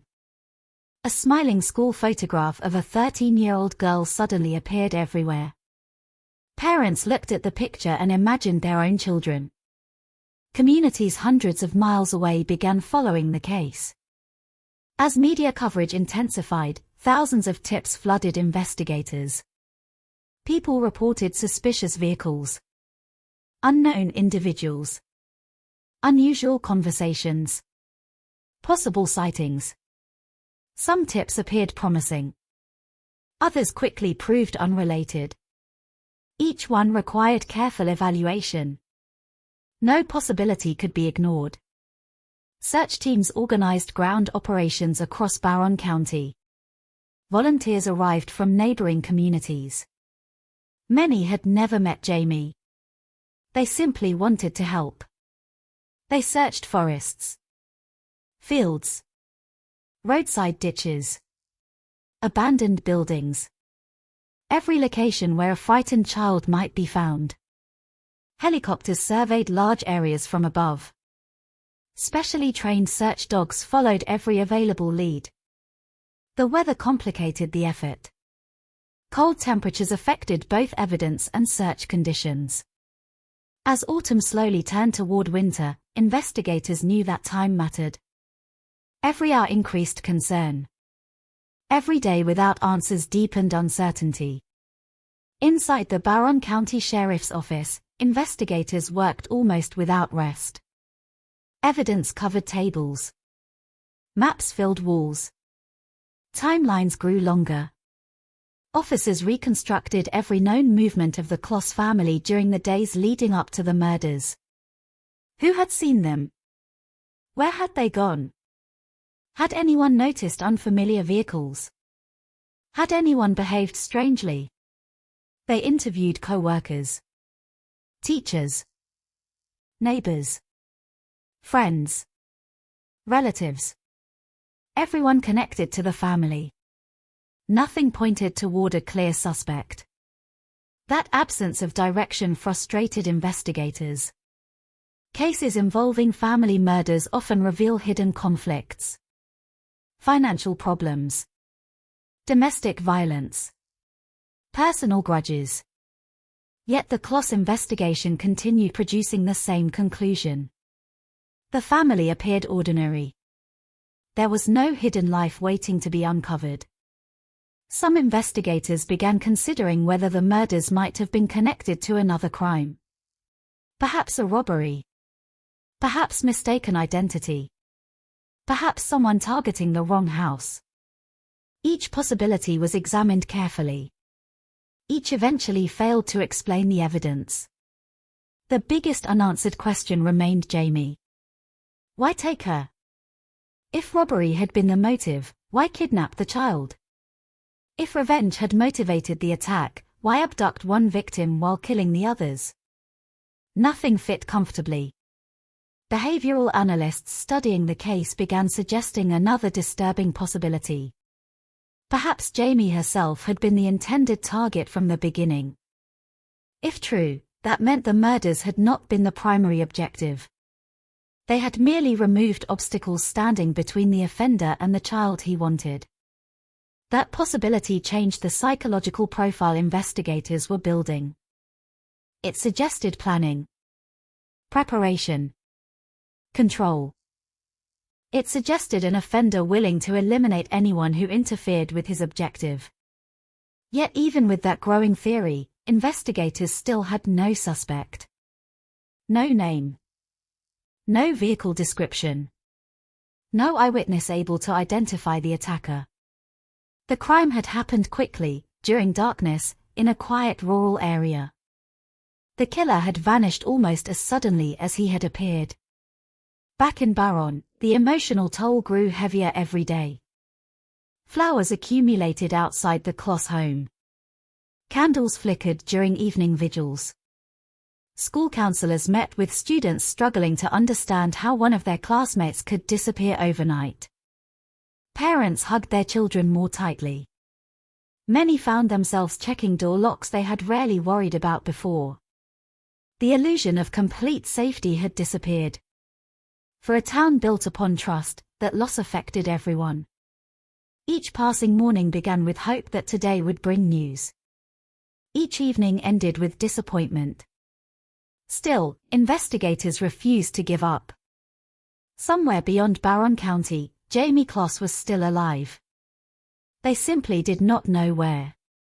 What no one yet realized was that while thousands of officers, volunteers, and ordinary citizens searched forests and highways, the missing 13-year-old was hidden inside a remote cabin more than 70 miles away.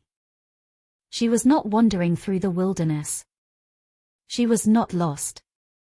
She was trapped. Hidden beneath a bed. Living in silence. Waiting for an opportunity that might never come. And with every passing day, the search became not only a race to solve a murder, but a race against time to save a child whose courage would eventually accomplish what thousands of investigators could not yet do: thousands of leads, countless questions, and a killer hidden in plain sight.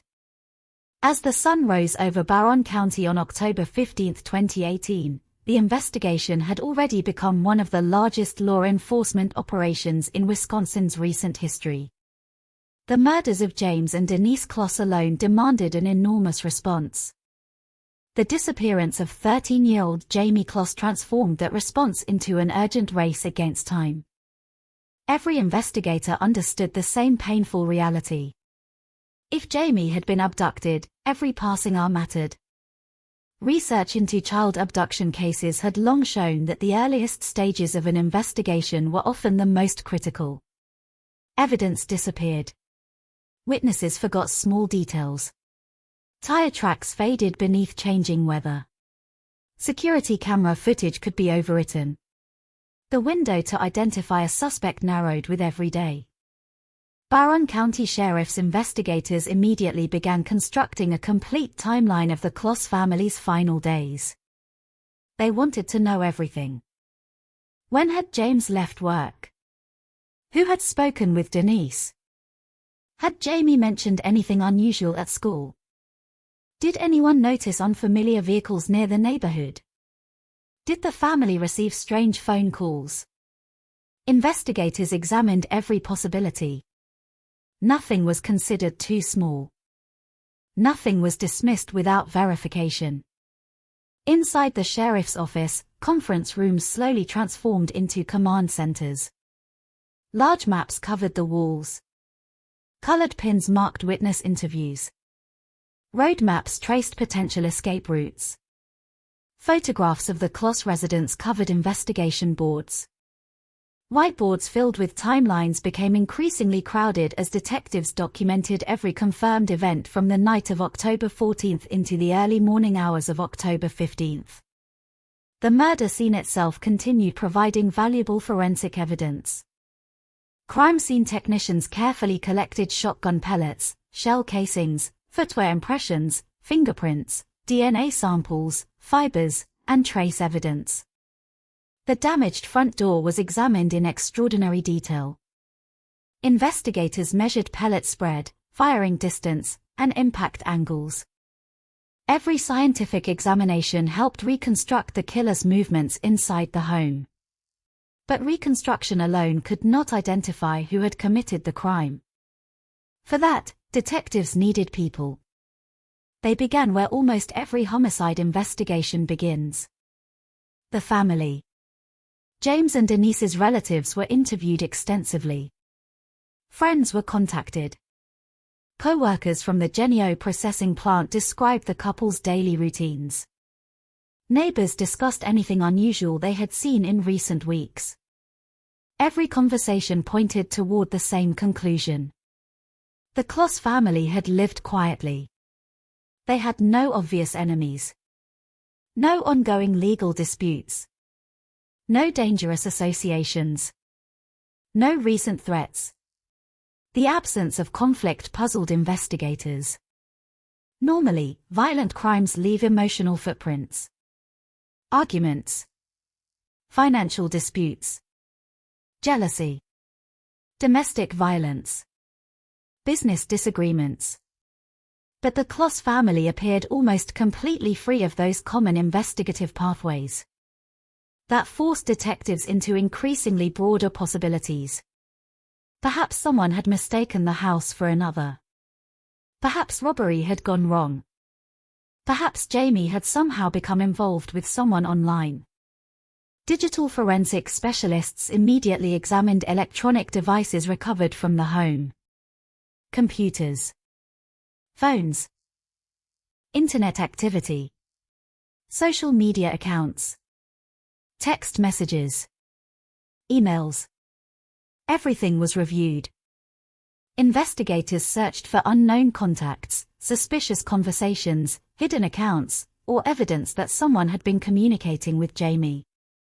Nothing significant appeared. There were no secret online relationships. No evidence that she had arranged to meet anyone. No indication that she had voluntarily left home. The digital evidence supported what detectives increasingly believed. Jamie had been taken against her will.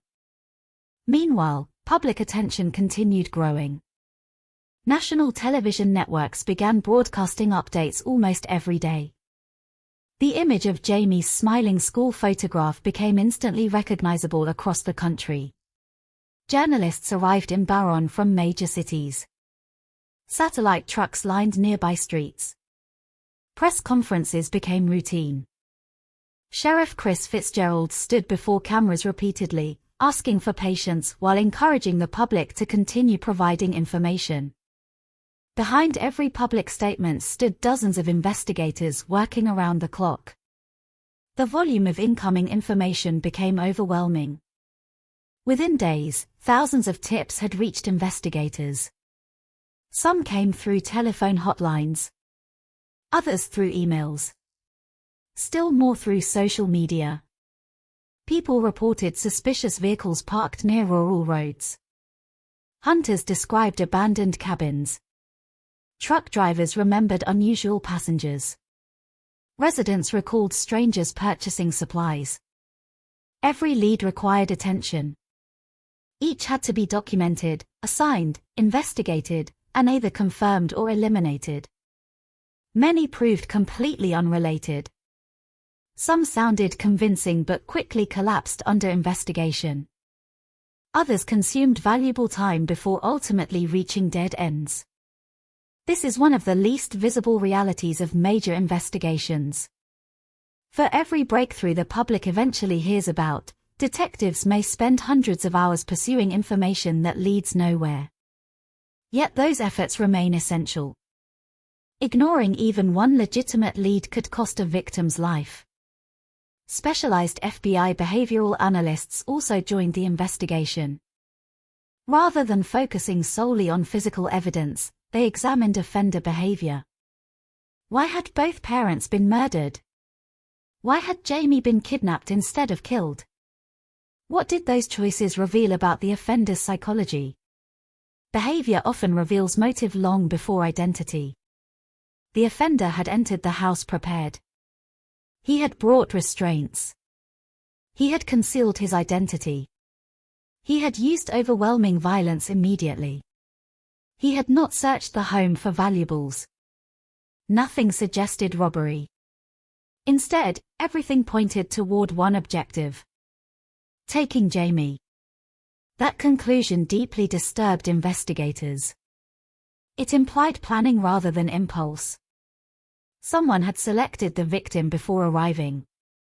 The murders had simply removed obstacles. Yet another question remained unanswered. How had Jamie been selected? Detectives explored every connection they could imagine.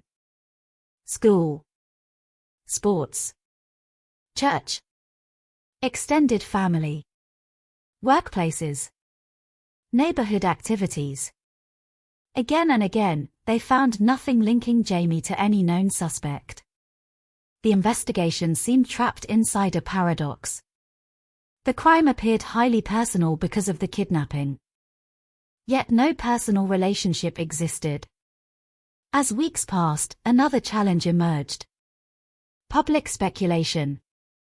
Television commentators proposed theories. Internet forums produced rumors. Social media users identified innocent people as potential suspects without evidence. Some believed a family member had been involved. Others suggested organized criminal groups. Still others claimed the crime must have involved someone from Jamie's school. Investigators repeatedly urged the public not to spread unsupported accusations. False information complicated the investigation. Every rumor generated additional tips. Every incorrect theory demanded verification.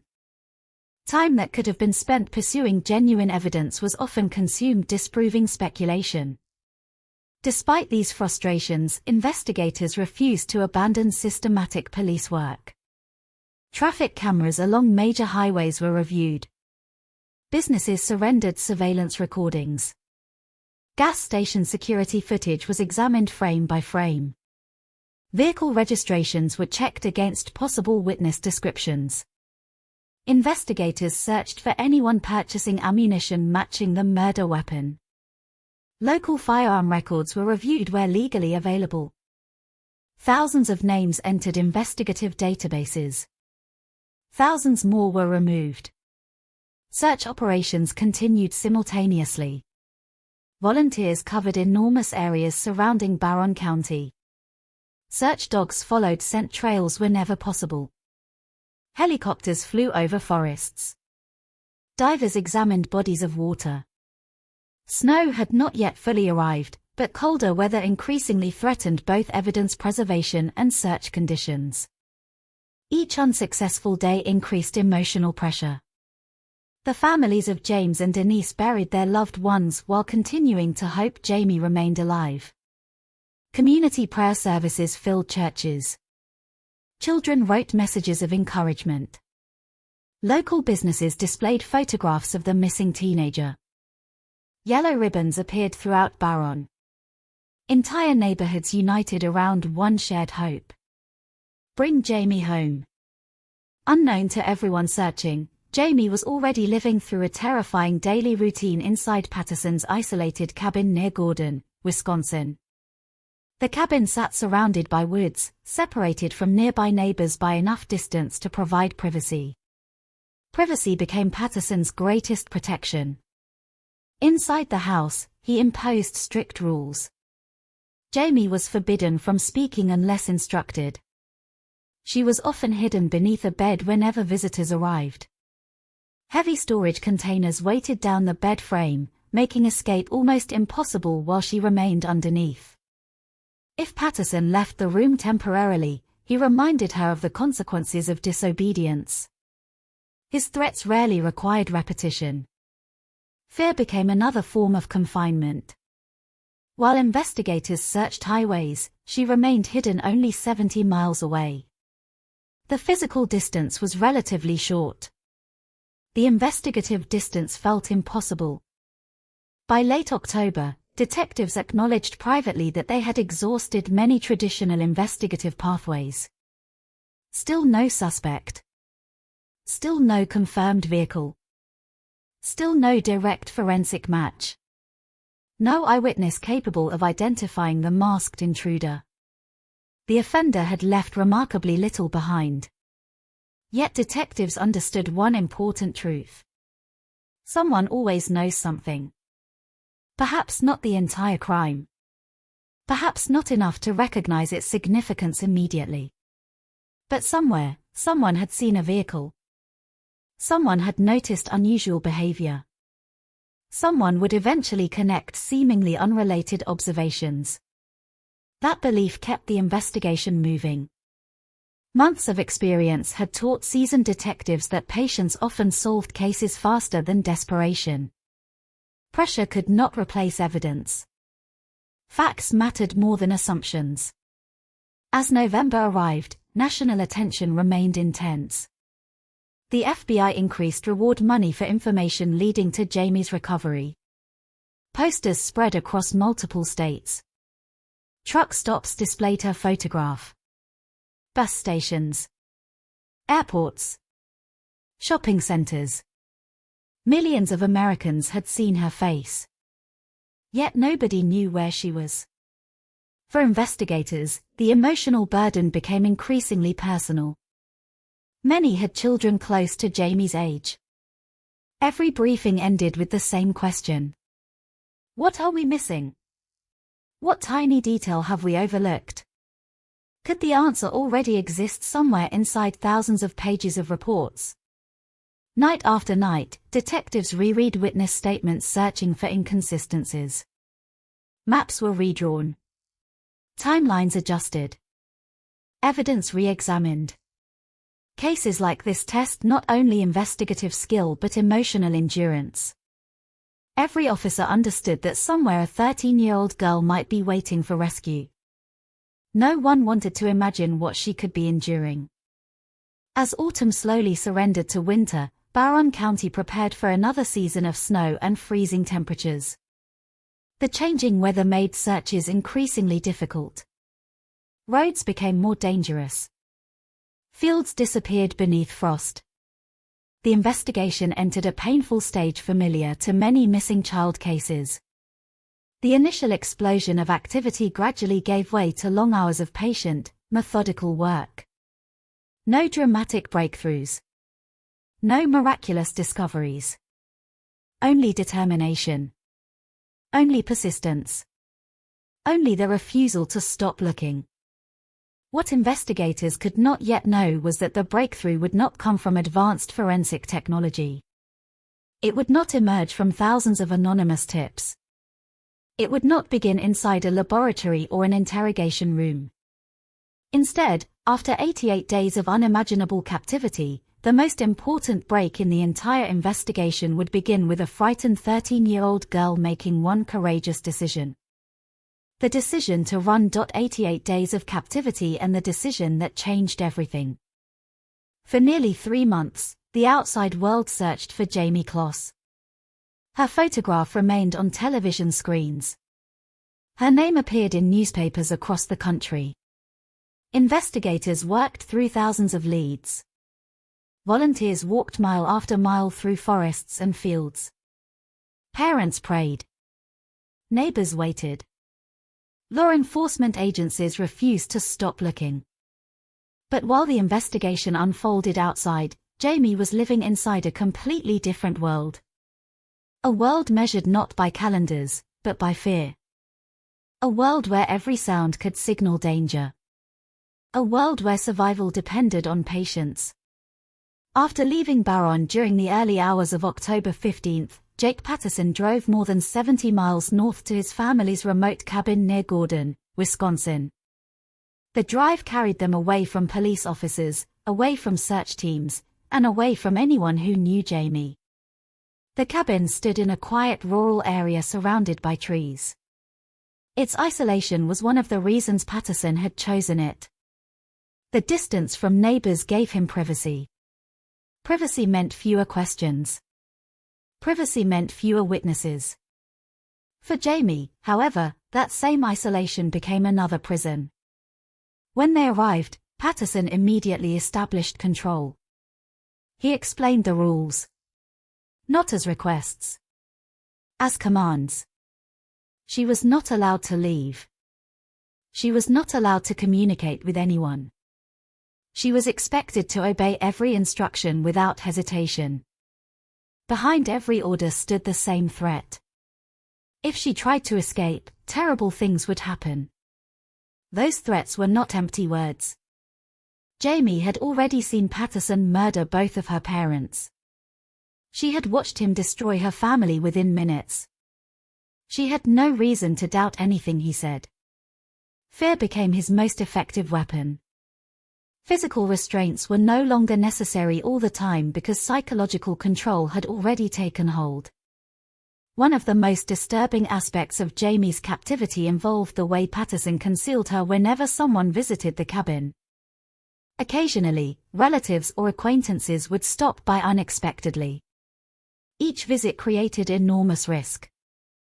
Rather than allowing Jamie any chance to be seen, Patterson forced her beneath his bed.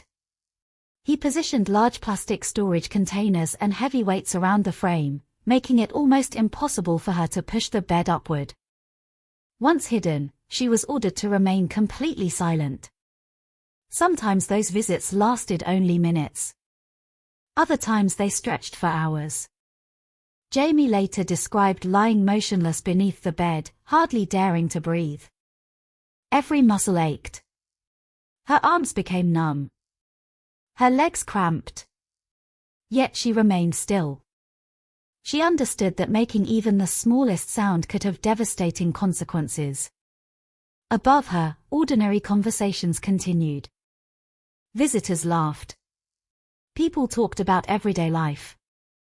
Someone might have been only a few feet away from rescuing her without ever realizing she was there. The contrast was heartbreaking. Normal life existed directly above the place where a frightened 13-year-old girl struggled to remain invisible. Patterson often played loud music during these visits. The volume served a purpose. If Jamie accidentally made noise, visitors would be less likely to hear it. Every detail reflected preparation. Every precaution reflected his determination to maintain complete control.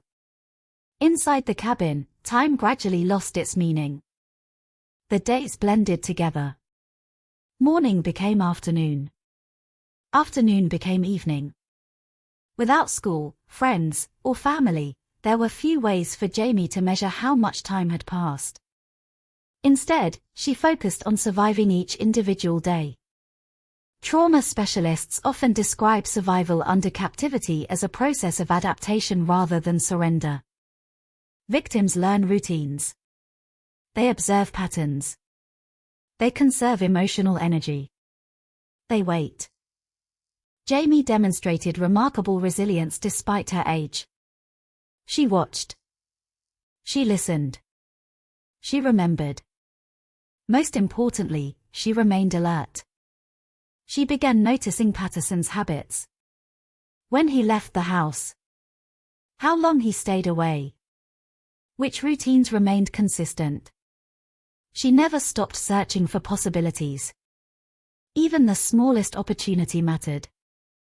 Meanwhile, Patterson seemed increasingly confident. Weeks passed without police arriving at the cabin. National news continued discussing the investigation, but he remained hidden. The absence of immediate consequences appeared to reinforce his belief that he had escaped detection. That confidence would eventually become his greatest mistake. As autumn turned into winter, snow began covering the forests surrounding the cabin. The landscape became quiet beneath layers of white. Roads grew slippery. Trees stood bare against gray skies. Inside, Jamie continued enduring a life defined by uncertainty. She missed her parents. She missed ordinary conversation. She missed sunlight without fear. She missed freedom. Grief and captivity existed together.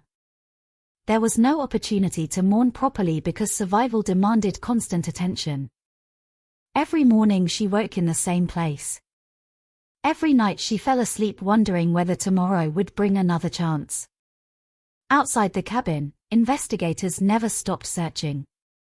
The case remained active every day. The reward for information increased.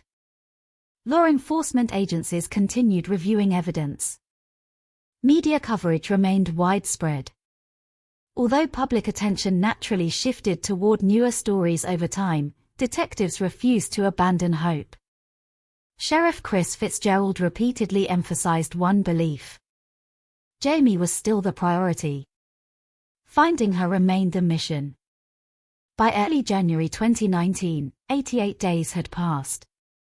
Nearly 3 months. For many missing person cases, such a passage of time often reduces hope.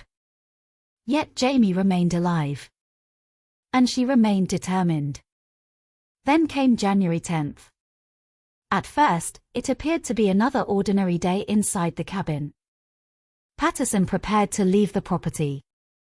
Perhaps he believed the routine had become completely predictable. Perhaps he believed Jamie had accepted captivity. Perhaps he simply underestimated the courage of the child he had imprisoned. Whatever his reasoning, he left. For the first time in what felt like forever, Jamie recognized something different. The conditions had changed. There was no immediate supervision. No footsteps nearby. No voice issuing commands. Silence. Not the fearful silence she had known for weeks. A different silence. One filled with possibility. Fear immediately competed with hope. Escaping was dangerous. If Patterson returned unexpectedly, the consequences could be unimaginable. Remaining, however, guaranteed continued captivity. The decision before her demanded more courage than most adults are ever required to show. Jamie chose to run. She left the cabin. Cold January air surrounded her. Snow covered the ground. Every direction looked unfamiliar. She had spent 88 days isolated from the outside world. Now every step represented freedom. And uncertainty. She moved quickly away from the property. She did not know exactly where she was. She did not know which road would lead toward safety. She simply knew she had to keep moving. Not far from the cabin, another ordinary moment was unfolding. Jean Nutter was walking her dog along the road. It was a peaceful winter afternoon. Nothing suggested history was about to cross her path. Then she noticed someone approaching. A young girl. Thin. Exhausted. Clearly distressed. As the girl came closer, Jean immediately sensed something was wrong. The child introduced herself. She said she was Jamie Kloss. For a brief moment, disbelief and recognition collided. The entire country knew that name. The missing girl everyone had been searching for was suddenly standing in front of her. Jean remained remarkably calm. Rather than allowing panic to take over, she focused on helping the frightened teenager. She quickly led Jamie to the nearby home of Kristen and Peter Kaczynskis. Inside, they called 911.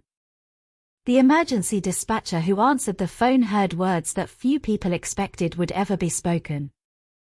Jamie Kloss had been found. Law enforcement officers immediately rushed toward the location.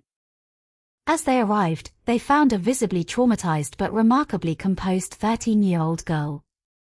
Despite everything she had endured, Jamie was able to provide investigators with critical information. She identified her captor. She described the vehicle. She explained where he lived. Those details transformed the investigation instantly. For 88 days detectives had searched without a suspect. Now the victim herself had provided the missing pieces. Officers wasted no time. Patrol units spread throughout the surrounding area searching for Patterson's vehicle. The information Jamie provided proved extraordinarily accurate.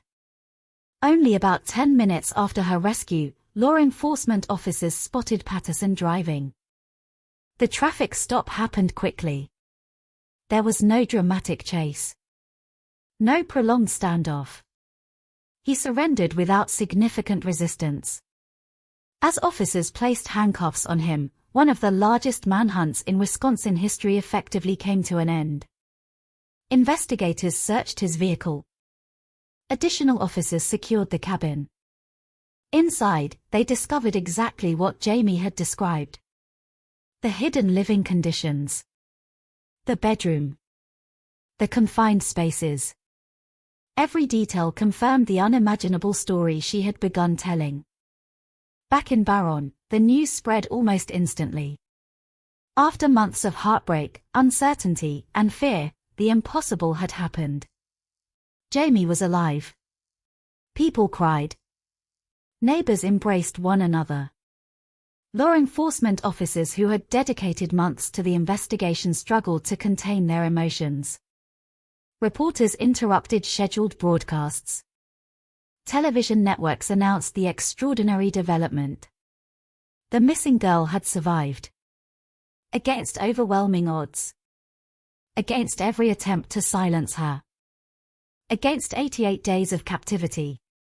For investigators, the breakthrough carried another profound significance.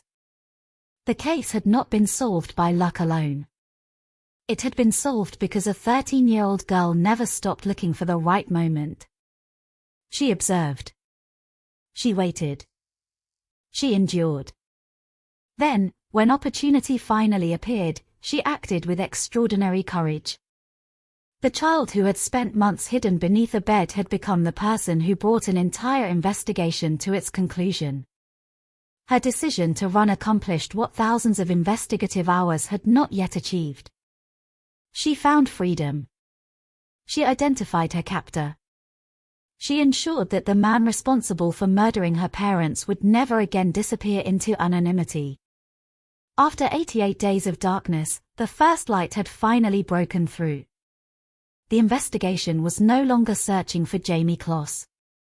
It was preparing to confront Jake Patterson in a courtroom, where every decision he had made would finally be laid before the law, the confession, the courtroom, and the weight of irreparable loss. The arrest of Jake Thomas Patterson ended one chapter of the case. It did not end the pain. On January 10, 2019, the questions that had haunted investigators for 88 days finally had a suspect attached to them. The man who had terrorized an entire state sat in police custody. For the first time since the early hours of October 15, law enforcement knew exactly who had walked through the Kloss family's front door. But knowing who committed the crime was only the beginning. Now investigators needed to understand why. As detectives began interviewing Patterson, they expected resistance. Many violent offenders deny responsibility. Some invent elaborate stories. Others attempt to blame victims or minimize their actions. Investigators prepared themselves for hours, perhaps days, of careful interrogation. Instead, something unexpected happened. Patterson admitted what he had done. The confession came with a chilling absence of complexity. He acknowledged killing James Kloss. He acknowledged killing Denise Kloss. He acknowledged kidnapping Jamie. He admitted planning the attack. Most disturbing of all, he explained how everything had begun. He had seen Jamie getting onto a school bus. That was enough. There had been no relationship. No conversation. No personal history. No interaction. A single glimpse of a 13-year-old girl had grown into an obsession that ended with 2 murders and 88 days of captivity. Even seasoned investigators found the explanation deeply unsettling. Human beings often search for logic after tragedy. We look for motives we can understand, even if we cannot accept them. Jealousy, revenge, money, power. Those motives, while terrible, at least follow patterns people recognize. But Patterson's explanation resisted ordinary understanding. There had been no argument, no rejection, no personal conflict. Jamie had simply crossed his path. That randomness became one of the defining features of the case. The confession also confirmed something investigators had gradually suspected. The murders had never been the primary objective. Jamie was. James and Denise had been obstacles standing between Patterson and the child he intended to abduct. Removing them had been part of his plan from the beginning. That realization added another layer of heartbreak. The Kloss family had not been targeted because of anything they had done. They had simply existed between a predator and the child he wanted to control. Following Patterson's confession, prosecutors moved quickly. The evidence against him was overwhelming. Physical evidence connected him to the crime. Jamie herself identified him. His own statements confirmed every major element of the investigation. There would be no mystery about identity during the court proceedings. The focus shifted toward accountability. As legal preparations continued, Jamie began the difficult process of recovery. She was reunited with relatives who embraced her after believing for months they might never see her again. Medical professionals examined her physical condition. Counselors and trauma specialists began helping her process experiences that no 13-year-old should ever endure. Healing, however, would not happen quickly. Some injuries cannot be measured by broken bones or visible scars. Trauma changes the way survivors experience ordinary life. A closed door. An unexpected sound. A knock late at night. Simple moments can suddenly carry memories capable of overwhelming the present. Jamie now faced a future in which every ordinary day would forever be connected to extraordinary loss. Meanwhile, the courtroom preparations attracted national attention. Journalists returned to Wisconsin. Legal analysts discussed the case. Communities across America continued following every development. People wanted justice. Not because justice could erase what happened. Nothing could restore James and Denise. Nothing could return the 88 days Jamie had lost. But accountability mattered. It represented society's declaration that crimes like these would not go unanswered. In March 2019, Patterson formally entered guilty pleas. He admitted to 2 counts of first-degree intentional homicide. He admitted to 1 count of kidnapping. By pleading guilty, he eliminated the need for a lengthy trial. Jamie would not be forced to testify before a jury about every detail of her captivity. For many observers, that decision spared her additional emotional suffering. The evidence had already established the truth. There was little left to dispute. Still, the sentencing hearing carried enormous emotional weight. Courtrooms often feel different during cases involving children. The atmosphere becomes quieter, heavier. Every person present understands they are witnessing the legal conclusion of events that changed lives forever. When Patterson entered the courtroom, cameras captured an image that many people would remember. He appeared calm, reserved, almost expressionless. There was no visible emotion capable of matching the devastation his actions had caused. Across the courtroom sat members of the Kloss family. People who had buried 2 loved ones. People who had spent nearly 3 months wondering whether Jamie was alive.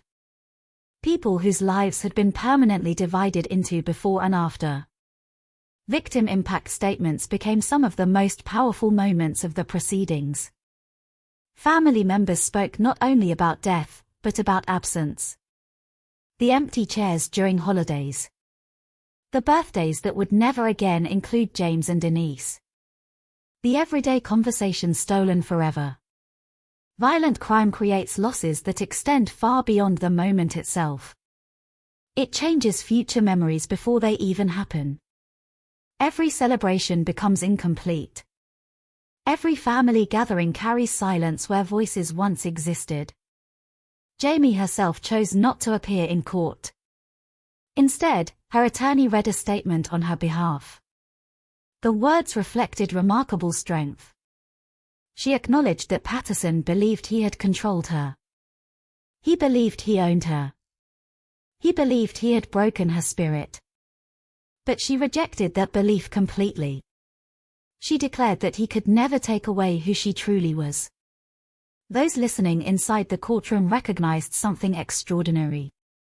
The frightened child hidden beneath a bed had become a survivor speaking with quiet determination. She had endured unimaginable trauma. Yet she refused to surrender her identity to the person who had tried to define it through violence. When the judge addressed Patterson, his words reflected both legal reasoning and moral clarity. The court emphasized the calculated nature of the crimes. This had not been spontaneous violence. Patterson had planned the attack. He had selected his victim. He had equipped himself with weapons and restraints.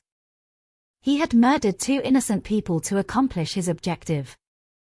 The law reserved its harshest penalties for precisely this kind of deliberate brutality. On May 24, 2019, the sentence was announced. 2 consecutive life sentences without the possibility of parole for the murders of James and Denise Kloss. An additional 40 years for the kidnapping of Jamie. The practical meaning of the sentence was unmistakable. Jake Patterson would spend the remainder of his life in prison. He would never again walk freely through another neighborhood. He would never again choose another victim.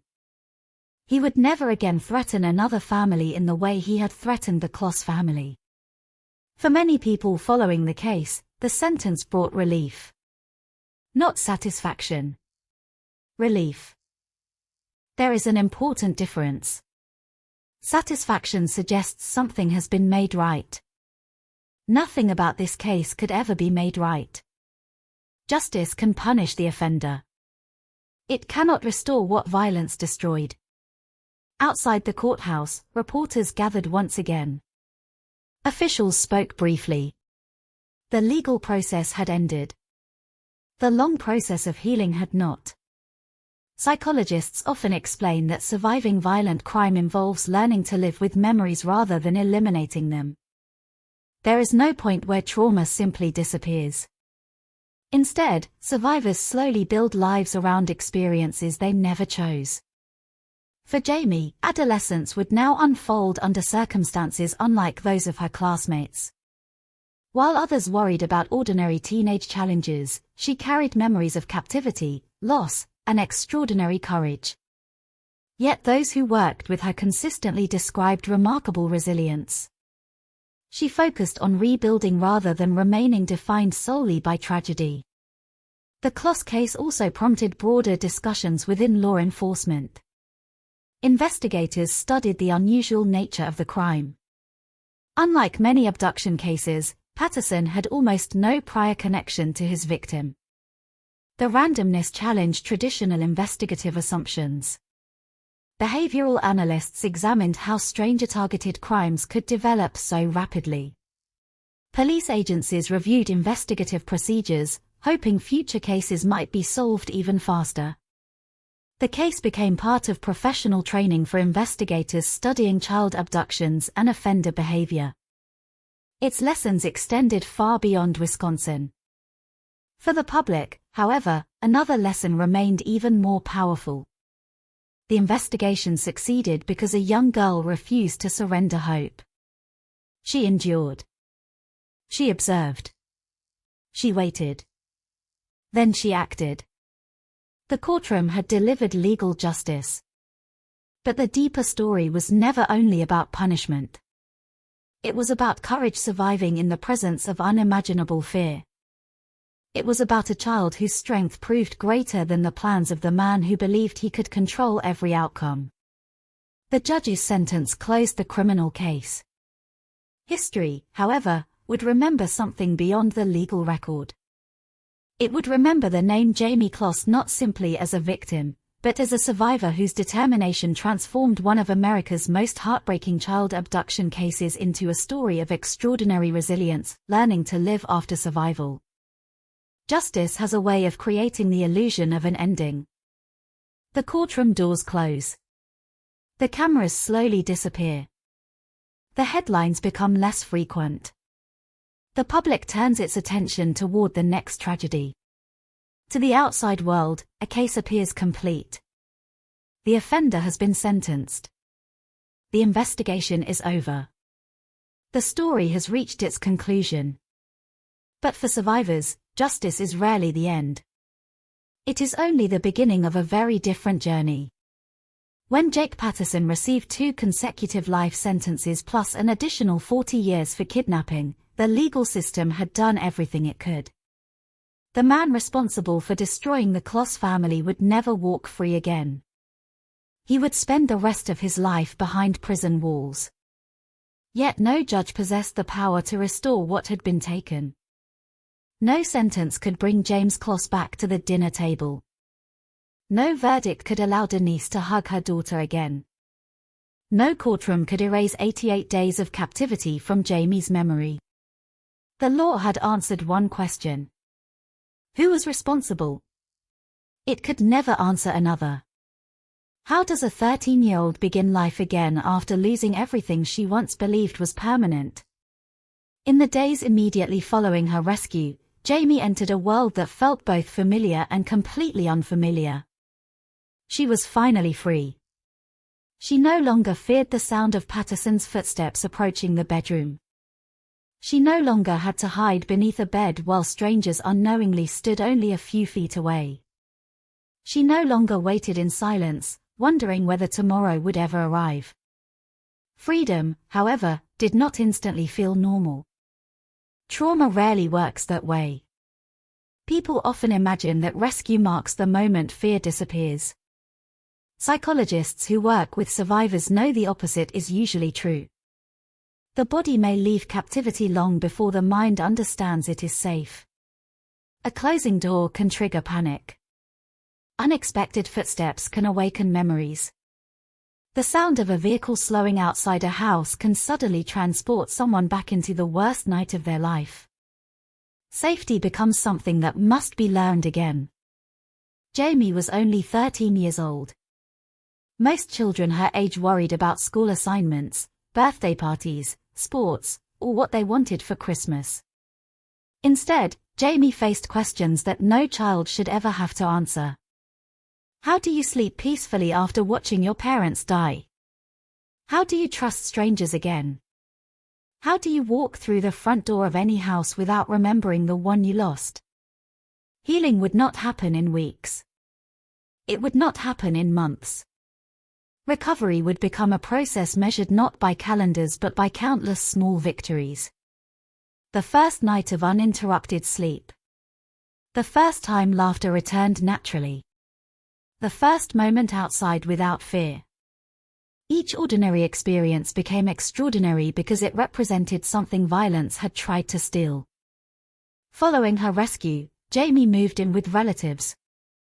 Family members surrounded her with love and protection.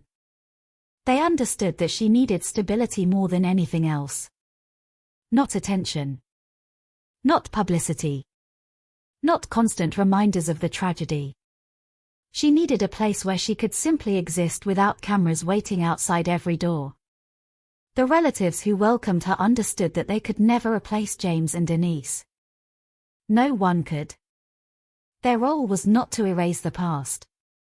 It was to help Jamie build a future. Throughout the months that followed, counselors, psychologists, and trauma specialists worked carefully with her. Modern trauma therapy recognizes something important. Survivors should never be defined solely by what happened to them. They are more than their worst experience. That philosophy became central to Jamie's recovery. She was not only the girl who had been kidnapped. She was also a daughter, a student, a granddaughter, a friend, a young person whose future still existed despite unimaginable loss. Meanwhile, Barron struggled with its own recovery. Small towns remember. Long after national media leave, communities continue living beside the places where tragedy occurred.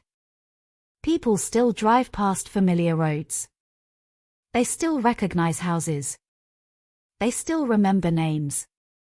For the residents of Barron, October 15, 2018, permanently altered how they viewed their hometown. Before the murders, many believed terrible crimes happened somewhere else. In larger cities. In distant places shown on television. Not here.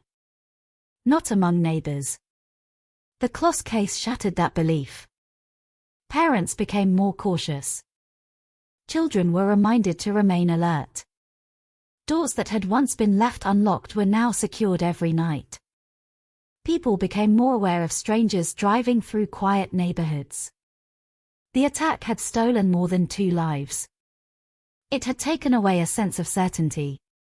Yet something else emerged alongside fear. Community. During the search for Jamie, thousands of people had volunteered. Many had never met the Kloss family. They searched because they believed no child should disappear without hope. That same spirit continued after Jamie's rescue. Local residents respected her privacy. They celebrated her survival while understanding that true healing required space. Sometimes the greatest act of kindness is allowing someone to rebuild quietly.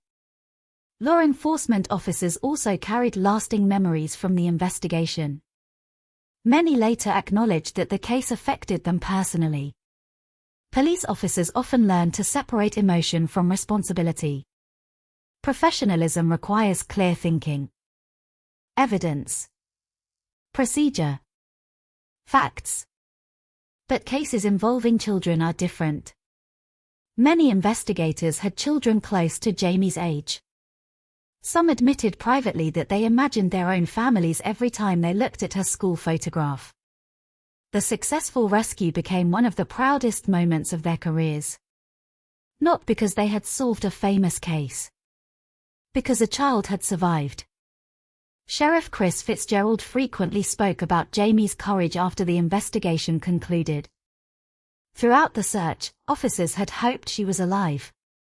When she finally appeared on that snowy January afternoon, hope became reality. The outcome reminded investigators why persistence matters. The case also influenced discussions among criminal psychologists and behavioral experts. Jake Patterson did not fit many common assumptions about violent offenders. He had no extensive criminal record. He had no established relationship with his victim.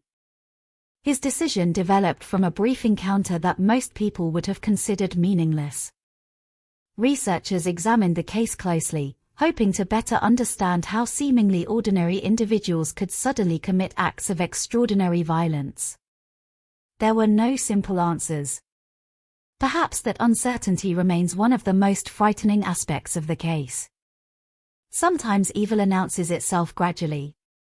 Sometimes it hides behind ordinary appearances until the moment it strikes. As years passed, Jamie made a conscious decision that surprised many observers. Rather than remaining completely silent forever, she eventually chose to share parts of her experience. Not every detail. Not every memory. Some experiences belong only to the survivor. But by speaking publicly on certain occasions, she helped others understand that survival is possible. Her words carried a quiet strength. She never portrayed herself as fearless. Real courage rarely means the absence of fear. It means continuing despite fear. That distinction became one of the defining themes of her story. She had been terrified. She had suffered unimaginable trauma. Yet when opportunity appeared, she acted. Her decision to escape ultimately ended Patterson's freedom. Many people later described Jamie as a hero. She rarely seemed comfortable with that label. Survivors often do not see themselves as heroic. They simply remember doing what they believed they had to do. Running. Surviving. Continuing. Perhaps that humility makes her courage even more remarkable. The Kloss case also changed conversations about stranger abductions throughout the United States. Although such crimes remain statistically rare, the investigation reminded both parents and law enforcement that stranger-targeted offenses can occur without obvious warning. Many police agencies reviewed emergency response procedures.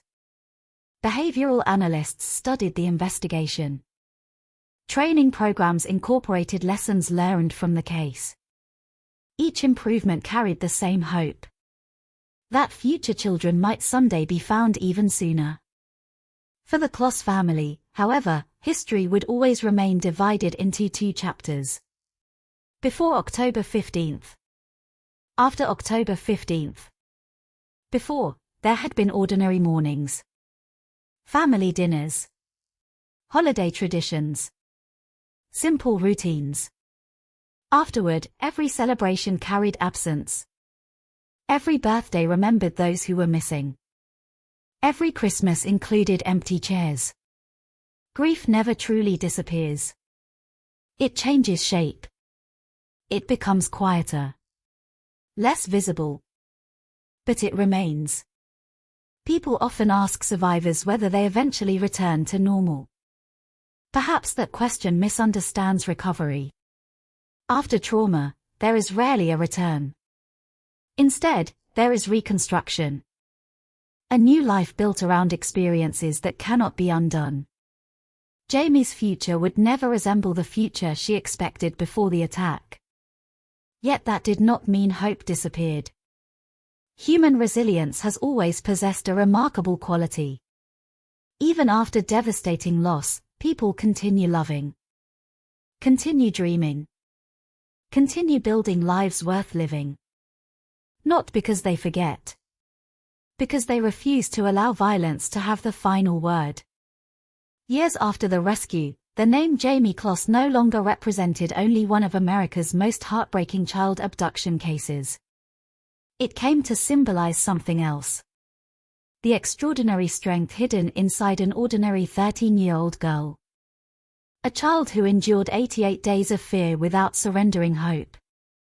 A survivor who waited patiently for the right moment. A daughter who honored the memory of her parents by choosing life instead of despair. And a reminder that even in the darkest stories, courage sometimes survives long enough to lead the way back into the light.